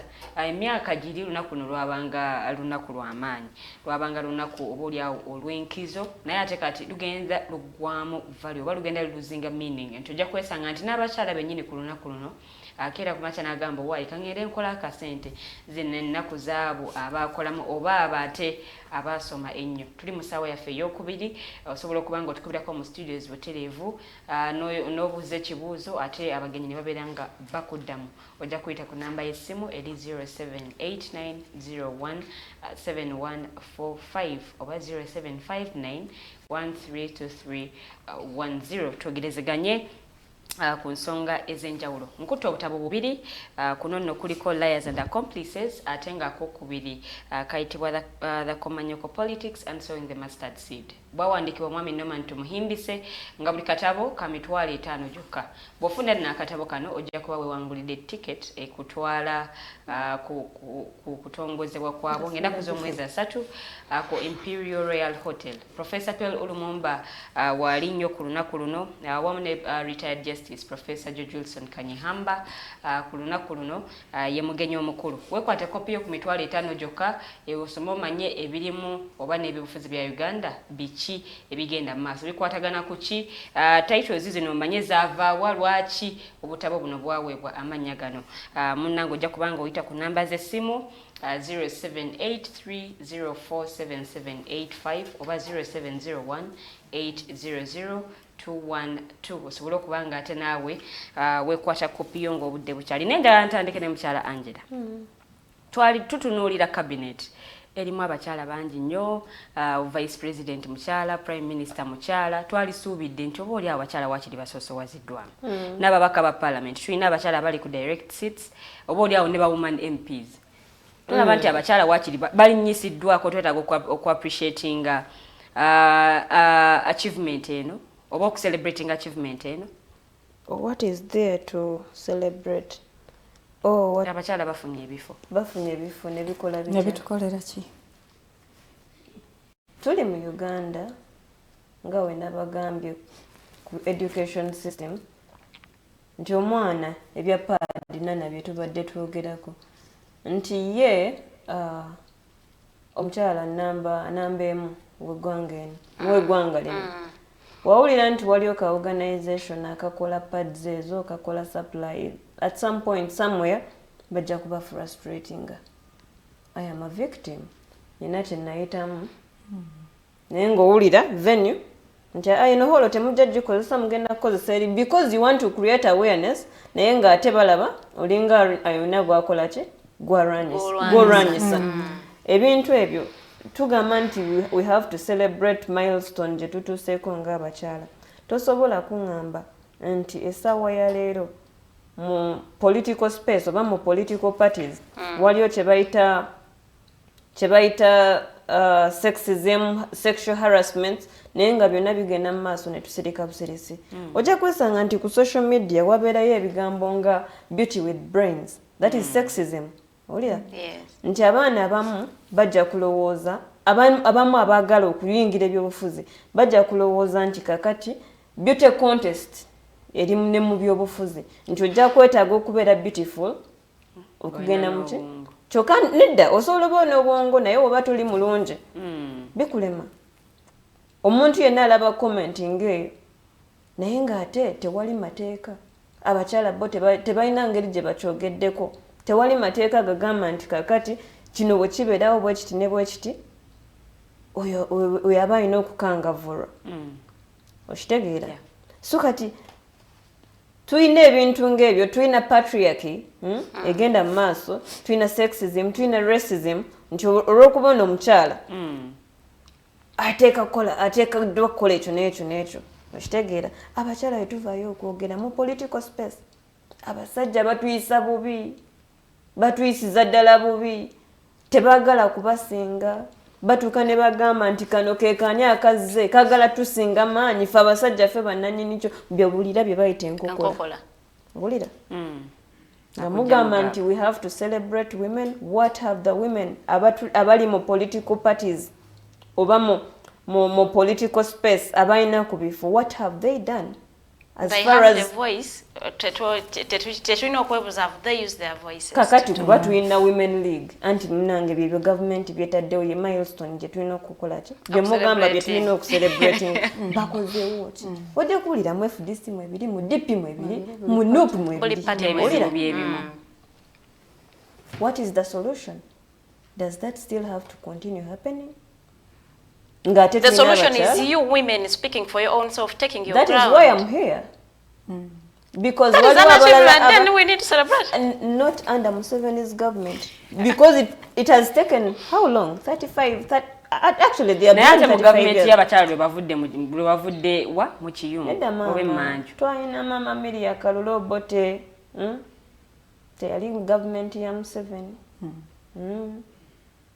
Nana, how would you address the cultural issues that are forming a background for the gender biases, the sexism as Angela is talking about, the violence against women because babakuza abala babagamba banayo musajja taddibwamu biki bye tulina okukola because now this is culture, and when we talk about culture bigenda mpola abantu balina ku culture yaabwe batabuka. Ndowooza nti social norms or cultural norms tebyaliwo nga bwe nakugambye nti omukyala ayinza n'okugenda ku poliisi awaabe nti bannange nina abaana ne mwami Ssekajja naye tawa fiizi taba waki.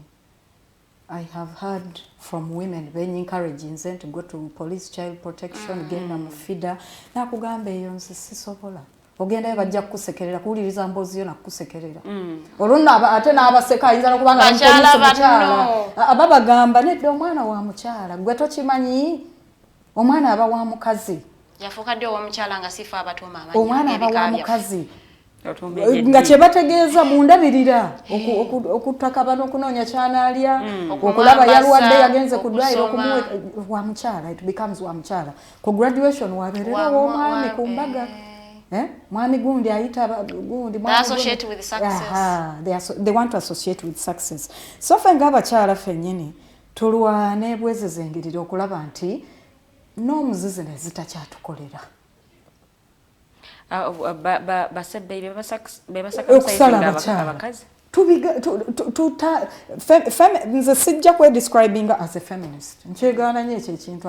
A lot of times I'm introduced as a feminist. Ne waliwo ebintu mu feminism byenzikiriziganya nabyo, mulimu ne byesikkiriziganya nabyo.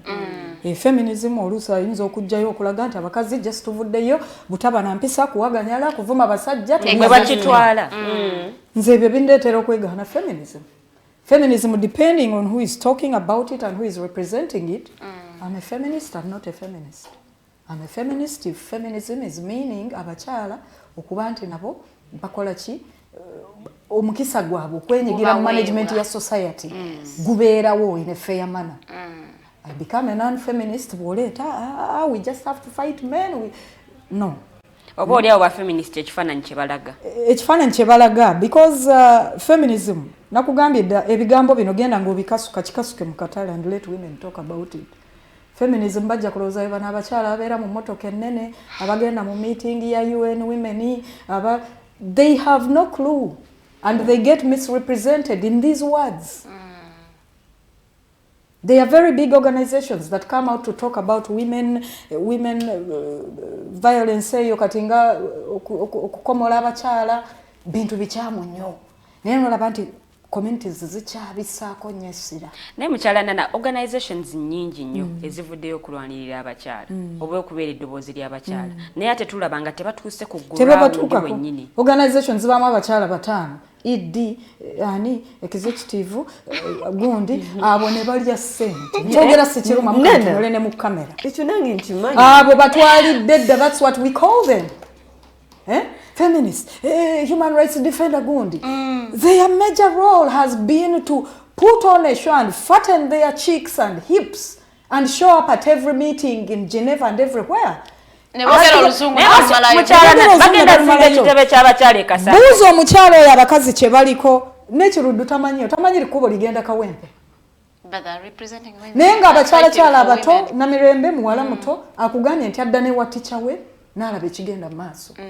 The 5 people that are representing women, the only way they are doing it is in the boardroom. Picking a monitor paper, monitor egambye abakyala 2,000 baliruzira because maybe bata abasajja ne babeera ku ekyo violence ne babeera ku defending abata because of this. These women cannot even represent fellow women abali mu mbeera ng'eya single parenthood. That vice is very big. Ebweru eyo mu mawanga agakuze kyovola abakisaako essira. Omukazi alina abaana nga omusajja tayamba. Government ekiyingiramu ne bakukakatako okukola ki? Wano it's open and we know that it has caused a lot of violence. Abaana bakyawa abasajja babazaala. Eteeka mu parliament tojja diwulirayo. Many legislators mu parliament abakyala, they are single mothers, but they think it's embarrassing to even declare yourself one.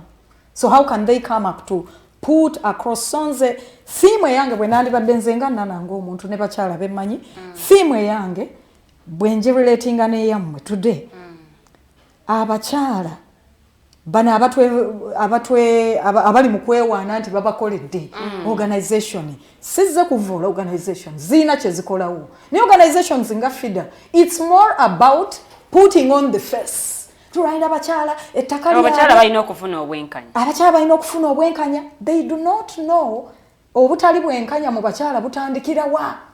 Butandikira mu bakyala okummibwamu ettaka, okukasukirwa emirimu egyo ng'okulabirira abaana on their own. Naye omusajja bwe kituuka kuyita graduation n'embaga ku kaadi kuliko both names. Ku ssomero babuuza guardian parent, there is only the woman's name. Mukole gundi eno, find out this evidence. It's in these schools. Most children are getting taken care of by women. Ekikendeeza ku busobozi bw'abakyala okubaako we batuuka.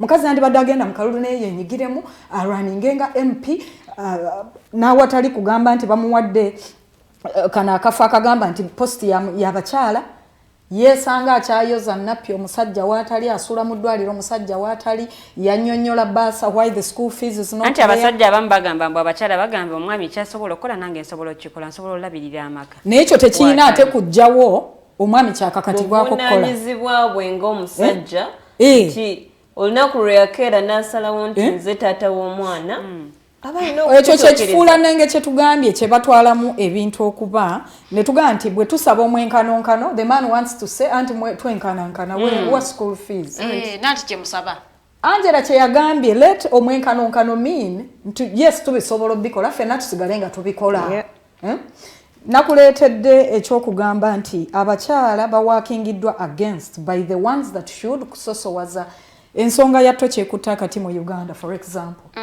omukyala Mariam Wangadya akulira si ye chair wa Human Rights Commission in Uganda omukyala oyo twice in a span of about a month and a half has openly omulundi omulala ogwasembye yagambye the ensonga ya torture media yeri mu exaggerate do you know what torture is doing to women mukyala wa Masereka Kasese yankubiranga Masereka akyabuze yanonye namba do you know what that is doing to that woman and the children omwami omusiramu gwe bakuba amasasi in relation to okufa kwani bagenda ne bayoola abakazi be n'abaana nga balaba ani ono mwami Yasin Kauma waliwo omwami waliwo it's very recent omwami byawamala byani omanyi bingi amanga zamba mangi nnyo you can't keep track ne waliwo a very recent bwe balumba omwami omusiramu gwe bakuba amasasi ne bamutta nomala ne bayoola n'abakyala be tetuganya omuntu ayinza okubanga ali associated n'omusango ogukoleddwa but the way the arrests are done they leave children very alarmed gundi ono kakwenza gwe bakuba bayingira ennyumba ye ne bamutwala awunya ekivundu ebiwundu bivunda awunya omukyala ali terrified abaana bakaaba fe abali close maybe abasobola okukubira omukyala oyo Eva oyogera naye ku ssimu nga tasobola nakwogera ngosobola ove ku ssimu kati bayingidde mu kinabiro kati bamwe omuntu ayinza okuba n'omusango how such teyinza kukolebwa ne respecting omwana ow'emyaka 3 atali kakwenza omwana si yeparticipate nze mu tweet taata we gye yawandiise must the child be kicked by an SFC man because they want to search Kakwenza's house? No.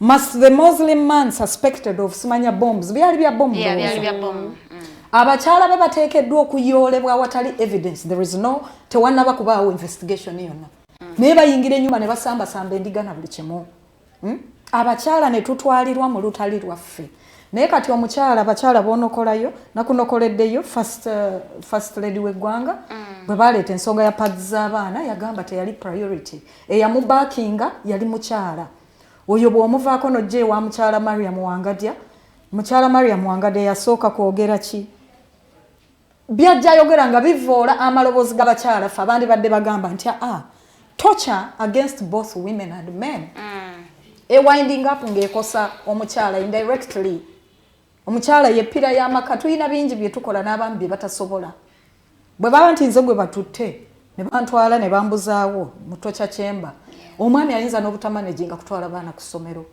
ne mukyala Kakwenza abaana basigala nga weebali balwadde abatwala mu ddwaliro so tuyina n'amaanyi agandi kisinze kug'abasajja singa tufevaringibwa okweyongera mu maaso n'okukola ebintu ebyo naye abakyala abandi badde ba fathering eddoboozi lyaffe be batukotogera nga mukyala Wangadya nga mukyala Museveni bwe yagamba nti abaana tebeetaaga paadi ekyo n'olabanga kintu kibi nnyo nga mukyala ani omulala oyinza okumentioninga amannya agawera nga bakyala ekyandibadde kiyamba abakyala we need numbers in parliament to outcompete men or we need women with capabilities women with capabilities who have confidence so tekikyali ku numbers ne batubeera n'ababaka namba ne bwe tuzitwalayo kitegeeza be tuyina tebalina capabilities abali mu parliament sawe because they are not doing it between perceiving nti omuntu eyavaayo nti Museveni ye yabawa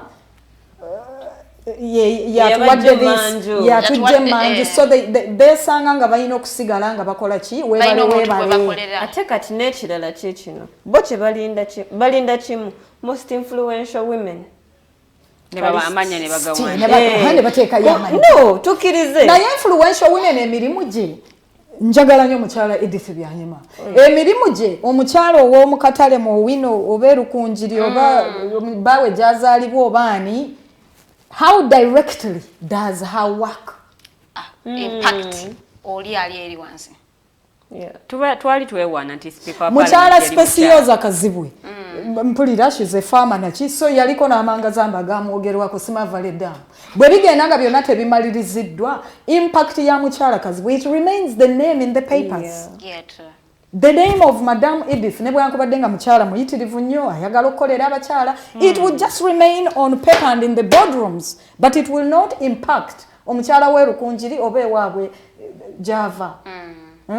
Kyendi mu kugamba ekyo nti the women beesanga nga abamu knowingly they are just working against the space of women abalala unknowingly abali mu parliament abalowooza nti bagenze mu parliament olwa affirmative action Museveni gye yakkiriza they are directly working against women because mukyala Mariam Wangadi okuvayo n'agamba nti torture si kyamaanyi media yeri mu kugikuba mu tocha okugiyitiriza okukijanjawaza lwaki abakyala ffeffe nyininyini fe abeerwana bw'olaba omukyala ayiseewo nnyo ate mweffe bakyala ffe nyininyini because baagala basigale nga bakola bampaana eri gwe balowooza nti ye katonda waabwe yababuliwa obuzibu tolowooza nti buli ku ffeffe nnyini ffe twetaaga okwekuba mu tochi twetaaga ogyekubamu but that fear okucreatinga wokutya nti bwe n'abakoba bw'atagenda mu community emityana n'awaana muzeeyi nga yeeyita embwa ya muzeeyi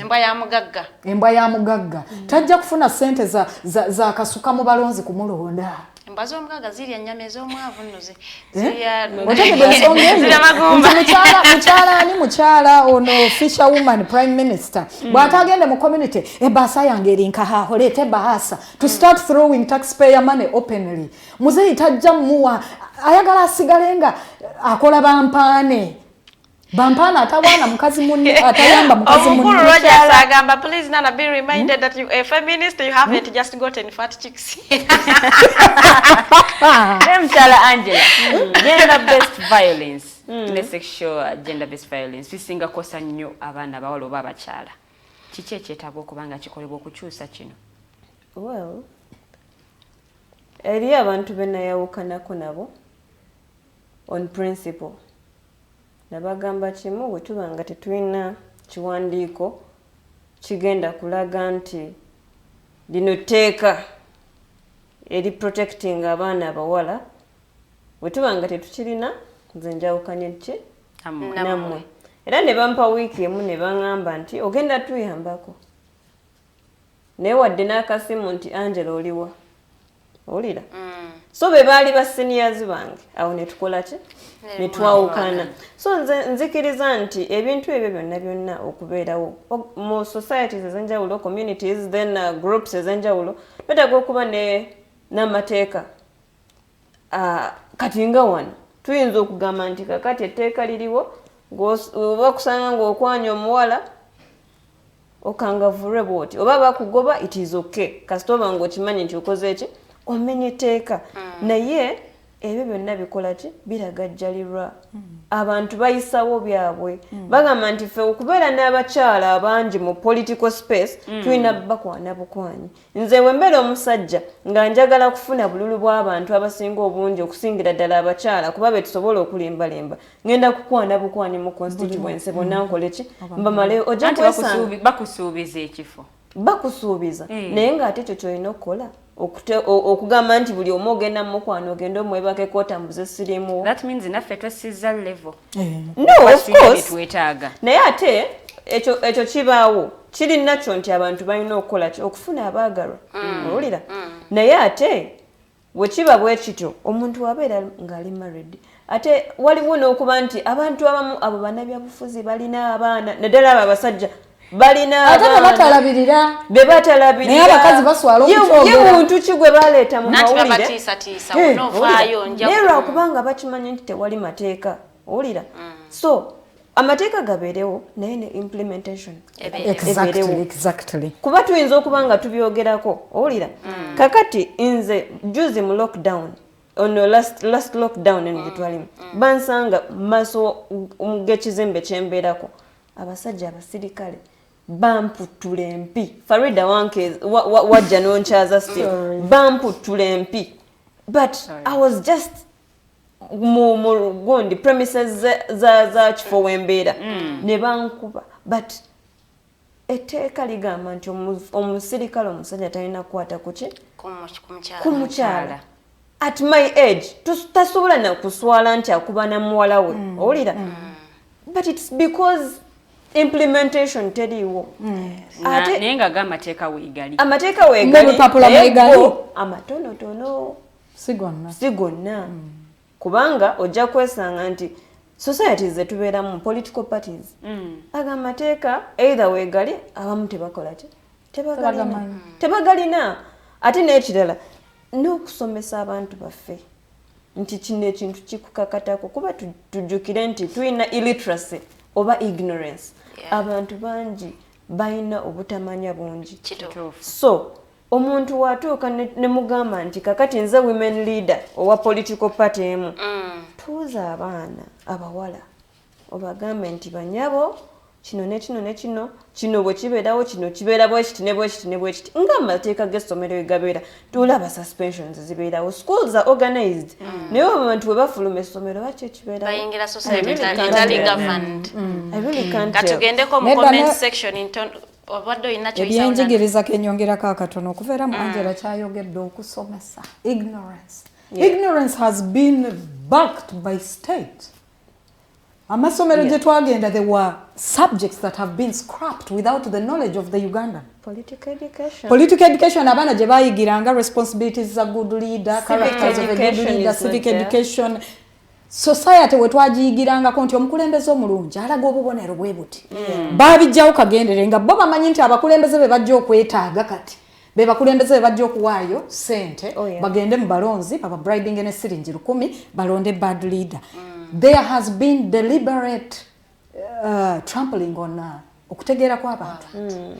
They want to manage empty-headed people, uninformed people. People are not necessarily empty-headed. They are just uninformed about what's going on. Omukulu Williams agamba nze abuuza Deputy Speaker ebyama that kit abimanyi. Bunno mpozi n'ekirala as we are celebrating Women's Day bwe mukowa obufumbo muveemu n'okuba abaami obutayimbwa. Ebyama that kit ebyokuba Deputy Speaker simanyi oba abimanyi naye ndowooza nti abimanyi. Deputy Speaker of Parliament. Deputy Speaker of Parliament. Batambula abakyala abo. Tebazaalira na wano. Omuntu agabafuuka Deputy Speaker aba yatandikira dda mu bwa MP mu bwaki bwe batuuka okuzaala bonna beeyuna Kenya. Nakugambye nti oli bw'ayasimula mukyala Kadaga bwe yasimula yasubiranga kaani.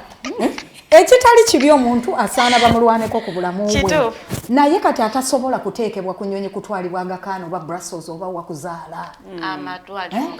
Williams era agambye please you shouldn't talk about domestic violence. Fe tusula mu ntebe we are going through a lot. Rogers Tuyahabwe agamba women marginalization is socially constructed. No one is immune irrespective of their social status. Kati ebyo ebyamanya prime minister or vice president tebibayamba because their granddaughters won't be protected by the safe haven that their grandmothers are seemingly currently enjoying. Musango oli mutuufu n'atwongerera kwano comment n'agamba Miss Nana, violence is and has always been stereotypical. Even in the West we both agree that is done. That what is done is to a greater extent in the media as opposed to being foundational. Now what happens to women has always been alleged to be inflicted by the patriarchal setup of the society as we live in, which is fairly true. Now my question is, if even the women yourselves can't represent the core or at the very least basic social requirements, how do you want to be uplifted and what will it take to get the long desired gender equality?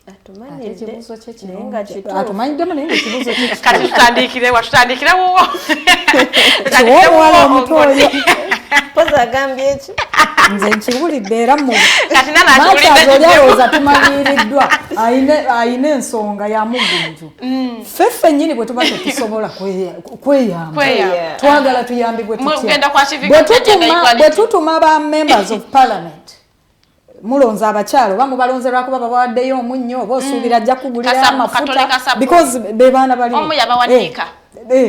waliwo yabawa empale kyagiri yazitwala eyo zaali shema zibangako nika nti mother care ng'ono abakyala abeesobolako ze bambala yalonda bityagiri oba oli yalemwa kusasula musolo oba abamusolo be baabibowa n'abibayiira nzijukira nakyogerako ekintu ekyo batutyoboola ffe nyini bwe tuba tetusobola kuyimirirawo ne tugaana tyagiri oyo Tuga okulonda tujja kulonda nga tulaba byotukoledde. Bwe tuba tetusobola kubeerawo ne tudemandinga from the women that have either through bribing or being the more prominent color entered parliament. Ne tuba facing ne tubagamba nti mumanyi for example COVID. Waliwo ono w'omwami agambye nti abasajja nabo basula mu ntebe. Abakazi nabo babali bubi. Babali bubi lwaki? Twakava mu kiseera ekizibu tukyakirimu. Ebono nyesokoddemu awo twogere ku feminism katono nnyo. Kakati bwe tuba tetusobodde kuyamba bakyala bannaffe. Ntudde mu parliament ame single mom nina omusajja taweerera abaana be school fees. N'olwokuba nti ndowooza social status gye ndimu bwe nkyogerako nja nakuswala bajja kunsekerera. Ndi kawala katoka corporate yafumbiddwa myaka 2 down the road abaana basatu omusajja akifulumyemu. It is because of society bw'ovaayo bagamba nanti omukazi yaba ne government have heard it from the women bentumye nti obagambye genda ku police waliwo child protection unit wabayo omusango ogwo. Kikole nakugamba nakagenda enfunda 3 abakyala bennyini batuuka ne bakusekerera. Naga ati naye gwe ataggwa wano oba naawe inamu empisa embi. Naye empisa embi ne bwemba nazo provision bweba teriiwo. Owa police agendere kuteeka omusajja atwalibwe mu court emphasizing ate ogenda osanga Angela bwakyogedde ebimu ku mpapula kwebiri amateeka agamu gakomye ku mpapula tetumanyi na gye gadda naye ku mpapula kwegali nze kyenja okuteekako essira ennyo ku bakyala abakazi ekibazizza ennyo emabega kukola mirimu egiyina okuba nga gikolebwa both them and the women okulekera emirimu okugirekera abakyala naddala egy'okushapinga abaana okukuza abaana emirimu egyo girekeddwa nnyo abakyala abakazi ne bamenyeka n'abaana bakazi ne balemererwa kazi batunze kweta abaana bagraduatinge omwana bwakula obubi mama gwe members of parliament abakyala mulabe nti nammwe abasinga mukuziddwa single moms abakyala muli mu parliament omwo ng'abasajja teba providing abaana but you're quiet because you think it's embarrassing. Bajja kulowooza oba nze nnina ekizibu oba yalina obusobozi obulabirira ababi or they also have the money byonna ekyo nakyo weekiri kati that encourages men to go kanzaale wali oli yeesobola oli namuzaalamu abalabirira tansaba kintu ng'agenda ne ku Angela ne ku Oli nga nabo ng'aleka asizesiza abaana nane wange tebajja kujja obagobye ate anaamulekera omwana natamulabirira omulaba bwe tuba tetusobodde kweyamba ng'abakyala tusaba ani atuyamba mateeka ne bwegana abaako ku mpapula ne implementation ne bweneeteebwamu amaanyi nga the ones that are bearing the problems can't report them. Most violence against women is not reported at the police. Why? Society ejja kulabanga omukazi ow'olukuunya ebyo bya mu nju tebitwalibwa ebintu byetwandibadde tuwaaba mu mateeka culturally oswala n'okukifulumya bajja kuwunda banandaba batya omukyala omuyivu omulungi graduate omanyi nti abaana bateekeddwa kulabirira both parents. You know that wazimba apartments zo zirimu abakazi basingle mother batano abasajja tebalabirira baana but you cannot bring it to the knowledge of the LC. Waliwo abasajja abamu abagamba nti abakyala okusoma ennyo kyekibaviiriddeko okuva ku kkubo liri baaliko kubanga abasajja abalala ate baagala abakazi basigalenga ne bw'onooba osomye bw'adimandinga nti togenda kukola mulimu don't go to work. Abayiwala bangi abasomye bw'ayingira obufumbo labirira abaana n'ennyazaalamu naye yakiyingiramu n'aŋŋamba nsigale ndabirire baana. Why doesn't the man sit home n'alabirira abaana omukyala? So yeah, the forces against women are still very many. Forces eziri against women waliwo stereotyping nti bw'onoobeera outspoken ojja kuba muyaaye abo bwe batuyita bafeminist aba abakazi nze nagobebwako ku commercial building aba abakazi gw'omumanyi oyo abamukyakula sajja omumanyi n'anokolayo amanyi oyo abeera mu bamatemba abo omukazi alumbagana IGP naye sirumbaganya IGP na mayinja IGP mulumbaganye na constitution ya ggwanga kumujjukiza nti jjukiza abasajja bo b'oduumira mandate yaabwe naye culture social baba nalaba ku TV omukazi bamukubira ku police oyo omukazi bwato bwe yakyogera this is an LC leader asookerwako gye naddukira nti bannange eviction without notice oyo nedda stereotyping oyo tawena oyo alumbagana na IGP bwakyogera obange yamulumbagana n'omuggo omukube obange yalumba ye nalumba nagenda wa institution kugijjukiza ki But now that's stereotyping. Anachiwulira nti oyo mukazi ngwanguli. You know? Nakyononera n'omuto. Angela muto wange yandibadde avaayo n'akikola nga naye akirabanga. It's not fit okuvaayo nembeera too loud nembeera too outspoken or stuff like that. Omukulu Kalosi ngagamba network isheke kituufu, but we need a bill table targeting negligent parents, especially men. Naye nga banagikolako abali mu mulimbo oyagala batebolinge nabo benyini the negligent parents. Asiroza banatebolinga bano Angela yagambye dabo balina kasente okitegeera. Kasiroza banatebolinga birwe bakwata sirolezaako ddala. Katumba gamba happy women's day my fellow women in service and to the world at large. Thank you for watching. Katumba mukazi oyo fellow women. Katumba Emerin. Udu Williams ogamba kwendi nnyo you like from Saudi Arabia webale ate nawe kubeerako nagamba I like Angela's, she has great points. Thank you Carlos for being live. Ndoza nga tumaliriza tugenda kwogerako wanaida chikazi tukute mkato naye katuogereko ku feminism. Has feminism done good or bad? Farida. Nze ninayo njagala okusooka okumaliriza. Kyanaku nnyo nti olunaku lwaleero abakyala abali eyo balowooza nti ye leero tajja kwoza ngoye tajja kufumba bawe yajja okufumba. Munange bwe balowooza kyogereko munnaye. It is the mindset by the way. Yes. Kyekyo kiriwo. Kakati weewaawo ekyo kiri weekiri naye omusajja wansanga eka oba wansooka eka ye n'agikwatamu nga si lunaku lw'abakyala. Nga si lunaku lw'abakyala kyo kibaawo. Obusajja aba abusuddwe.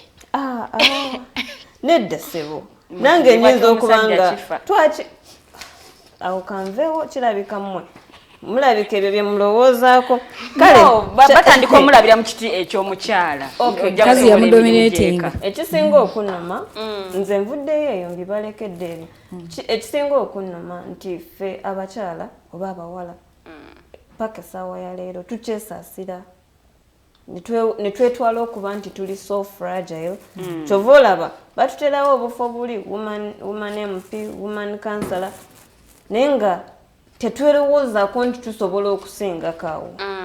Ate era kyanaku nnyo nti bakyala bannaffe bakozesa akantu ke bayita PhD pull her down n'abasajja bennyini ne bakakozesa nanaye abyogeddeko abakyala bo engeri gye bakikozesa aba awulira nga tayagala muwala mulala kukola ki kumusingako. Nze we nali njagala okuyingira ebyobufuzi natuukirira mukyala munnange ebiseera ebyo yali era nsingako naye ate era kyeyakola kyakunteeka mu WhatsApp group ye ne bikomaawo naye nga simulabyeko nze namutuukirira ku social media ne mugamba manye njagala nnyo ebintu byokola ki byokola naye kakati mu ngeri eyo mukunteeka mu WhatsApp group ye yalowooza nti nange njagala kubeera bano abawogana mukubire ku nduulu naye nga wali waali tayagala nange nkole ki mbeerewo ye pull her down. Ne bano abasajja abagenda bakwana ne bakola batya okulowooza nti abakazi obakipinga mu political space kibalina okukola ki okukola ekyo nakyo kya pull her down kubanga abasajja abawala abamu ekyo wekibatuukako besanga bali so submissive to men.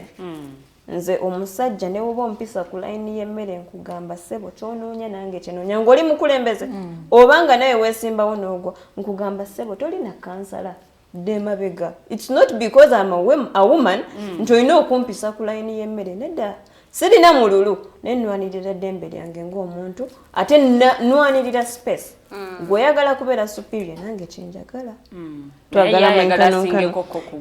So ekisinga okunnuma essaawa ya leero tulina za ambulance ababaka ze baleeta naye ate nga tuvudde ku bya ambulance twagala kati kwogera mu bintu ebiri in relation to women. Ojja kwesanga nti buli lukya abakazi bagaba pad ezitalina reusable naye zino ez'enkumi 3 nti omubaka yakoze eki yagabye naye ng'omuntu agikozesa omulundi ogwo. Why don't we provide sustainable means? Wakiri zandibadde nga ziri reusable ate to impact on community. In fact baddeyo ne bagamba kakati naddala ba victims aba teenage pregnancy fenga abakyala tusazeewo tugenda kusomesa abawala abato bejje mu bwavu ate bafune ebikozesebwa tufube okulaba nti abawala naffe tukola ki tubayimusa omuntu omu ayinza okubeerawo n'agamba nfunye kano ka skill naye nga te MP wencha actually tuyinza otandika nga tugamba nti abaana aba primary betugenda oyigiriza okukola reusable pads kuba nabo baba basobola okutunga kakati ajja kweyongera yasome kuba abeera ali kept busy nga tewali bigenda mutataganya gye bigwera ng'akuze ye MP anaddako naye ajja kukola kyekimu. So we have to provide sustainable means. Mpozi n'ekirala kyewuunyisa nti ensinga zi Kenya zembaddemuko zirina kye bayita banks ez'abakyala specifically ng'abakyala kakati abakyala babeera financially free nga balina ku busente bwabwe sikwe kugamba okubafuula nti muli bawejjera okuba wa banks zammwe anti kiri bwe kiti Farida waliwo ebintu ebimu bye tutasobola kumalawo oba bye tutasobola kujjawo nga birina okukola ki okutuyamba. So if we have financial places oba banks ng'ezo nga z'abakyala kijja nakuyambako okujjawo kino ekintu nti omusajja yabbye obusente bwange simanya tulina ebizibu bwe biti mu family waliwo ebizibu ebimu ng'abakyala basobola okukola ki okubyemalirira. So iyo summary gye njagadde okukola neyanziza nnyo. Katudde wano ku feminism atukoledde kirungi oba ayonoonye? Feminism mu mawanga abantu gye bamutegedde akoze ebirungi. Feminism e Uganda to an extent ayonoonyeemu. Yes. Gye bamutegedde akoze ebirungi. Gye tutakitegedde ne tulowooza nti it's just to be there just out against women kuwaganyaza abakyala takoledde ddala era n'omukyala bamuyitaane mu Nigeria Ingozi yakyogerako timuleme kuwaganyaza abaana bawala okubalowoozesa nti feminism yeddembe okuvaayo ayambale ka blouse akakoma wano nga talina mu mpale atambule ti feminism yeddembe lyokuvaayo abeere ng'akyomera abasajja. Feminism kasita bw'aba ategerekese wakutuyamba era ayamba kubanga atuyamba oku airinga amaloboozi gaffe eri ensonga ezikwata ku bakyala. Nga tonakwata kapapula ako ekibuuzo kyennyini ku feminism kankireete olyoka oleete points zo. You the feminists on the ground, what have you done to entrench gender equality especially to the people deep down in the markets? Because until that is done, the few selected individuals will keep fattening their chicks in those boardroom representations. As a feminist, who is sometimes not a feminist, I told you if I sit in the boardroom and feminism is going to mean other things, tubachomere tukolechi nga ogamba kati awondi human rights activist. Feminism bwabanga ayogera ku bakyala n'atatandika kusosola mu omukyala ali interested in politics n'omusitula. Omukyala ali interested in airing business, agriculture n'omusitula. Omukyala ali interested in airing human rights, echoing human rights and developing it, n'omusitula. Feminism waffe Uganda, for example, mu political temperature gye tulimu, you'll find that many feminists would just rather talk about, oh, Kiwanda ayogedde ku bubina, batukwata batya ku kabina. Nga bwe bikomaawo. Oh, abaana, okusakamusizinga abakyala. Kibi nnyo nnyo, but causes ezireetera nti okusakamusizinga abakyala zikyagenda mu maaso. Feminism aleeta nti feminism atayogera atasosowaza. Tebagenda ku ground batuula mu offices zaabwe ne basearchinga ku Google ne bawandika report report neereeta funding. Ne bawandika proposal ne basaba ssente. Sente ne zijja ne zikozesebwa okumisrepresentinga omukyala to the core. Feminism kaabe mu Kampala mwennyini bakyala batono nnyo abategeera ensonga z'abakyala okuba nti tuvaayo twenyigire mu management of society batono nnyo. Because it has been given another face. Nti bw'obeera mu politics you will be ojja kusosolebwa. Feminist ayagala okuvaayo yenyigire mu byobufuzi nga Angella oyo NGO ntono nnyo ezijja omusembeza because they will be fought against. tebakwagalirako ddala bw'oba ne interest in politics. Feminist nze ayogera agende ewa mwami Ochola nti taata abaana bano junior bali ebweru mu kutukuba emiggo mu kwambula abakyala sikaati mu kukola ki. Feminist awulira ekyo naga nana is political. Ka NGO kaffe bajja kaggala ali radical. That feminism is not helping in the context ye Uganda. Management ya society abakyala abagala okugoberera theory ya feminism. But they get lost bwe batuuka ku kye Uganda. Because most NGOs, 1,000 out of 1,001, they want to do the safest work around the issues of women. For fear of, they just want to maintain ekiri safe. Ekyo kizizza nnyo emabega amaloboozi g'abakyala. Women in politics should also be taken care of and taken serious.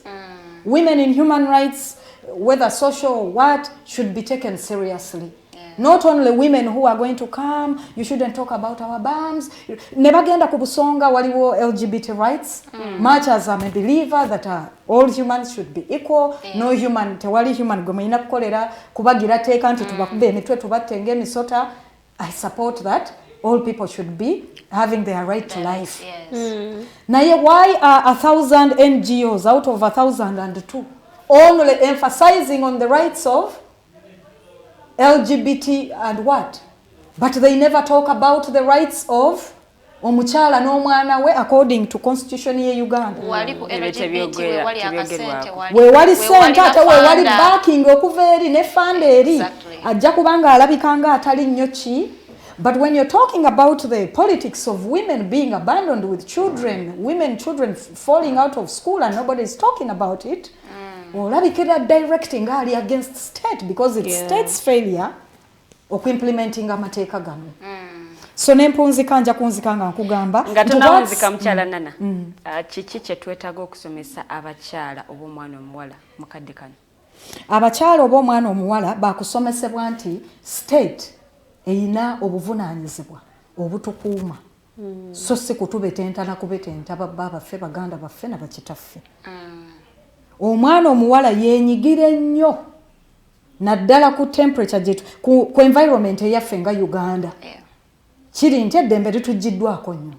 Omwana omuwala yenyigire nnyo mu taking a risk.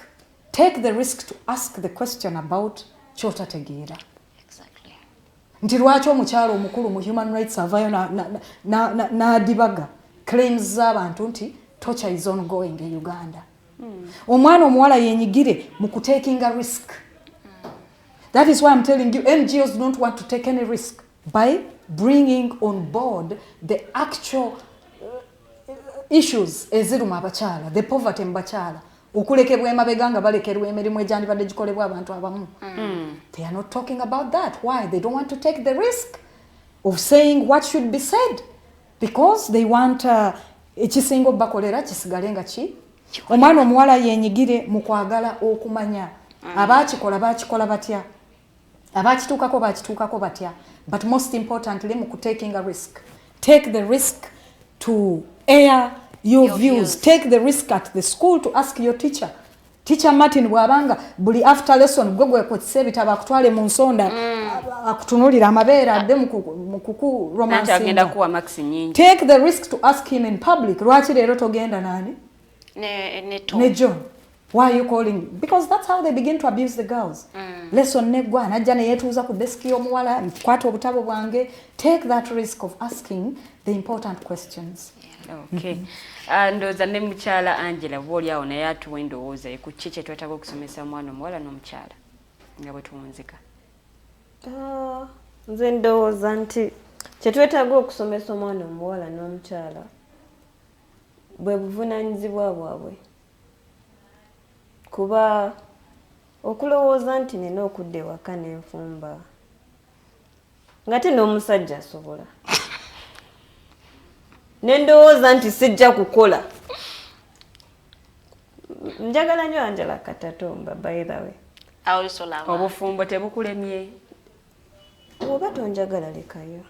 Omutuufu luliwo olwo najja. Yes. Omuntu asobola okuntegeera. Amanyi nti munange wembanga ndi mu kuyonsa mwana naye asobola okwoza engoye. Ne tu balancinga, that is okay. Mubadde balabi balungi abali ku Facebook live. Obudde bunde akadde kankasikeyo kino response ya state towards abuse against women.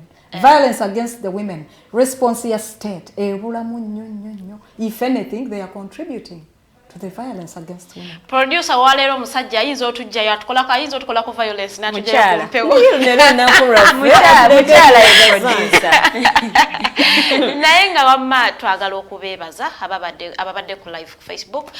Besisomye comments zammwe ba mikwano we accessory comments zibadde nyingi ate nga n'ebibuuzo byaffe bye twagala okuyisaawo ng'ate nabyo biyitirivu naye ng'ate twagala okubeebaza mwebali kubeerako. Olunaku z'omwezi nga 3 olunaku lujja kuba lwa 3 omwezi gwe tulimu tujja kubeera wali ku Imperial Royal Hotel hall bagiyita Sunflower nga tulaunchinga obutabo bwaffe bubiri. We are officially letting them to the public for your critics, for your reviews, byonna for your comments. One is the Komanyoko politics and sowing the mustard seed, and the other is liars and accomplices.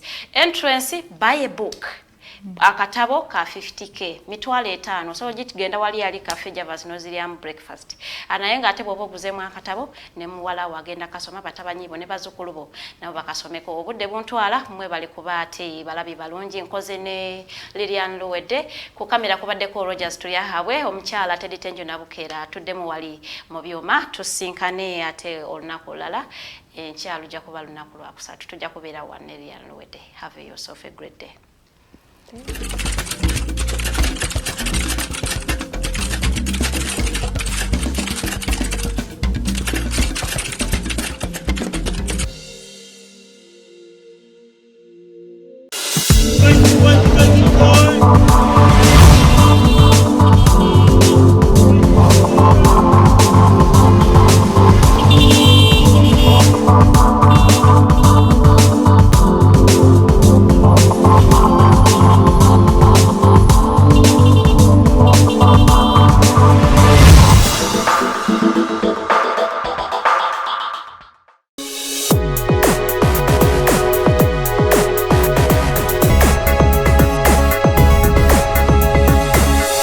Alternative Digitalk. Real issues, real talk. For more than 50 years, Uganda's political question remains unanswered due to political liars and their accomplices, and the Komanyoko politics as Norman writes. Upon reading Liars and Accomplices, Mukisha Muntu had this to say: Uganda's political leaders are motivated more by their self-aggrandizement than service to the people. There are those in power without strong institutional checks that will behave like animals in the jungle. In his foreword to the Komanyoko politics and sowing the mustard seed, retired Justice Professor Kanyehamba says, "I have had the privilege to read through Norman's manuscript. It is a frank and true exposition of the truth. Norman's courage couldn't be left unmentioned. As Honorable Betty Bikobere states, I am in full admiration of your courage and boldness." Copies of these books are readily available for your purchase in all bookstores. Do not miss the launch on 30th March 2022, Imperial Royal Hotel at 2 p.m. with retired Justice Professor Kanyehamba as guest of honor and Honorable Betty Bikobere as guest speaker, among others. For further information, please contact the numbers below.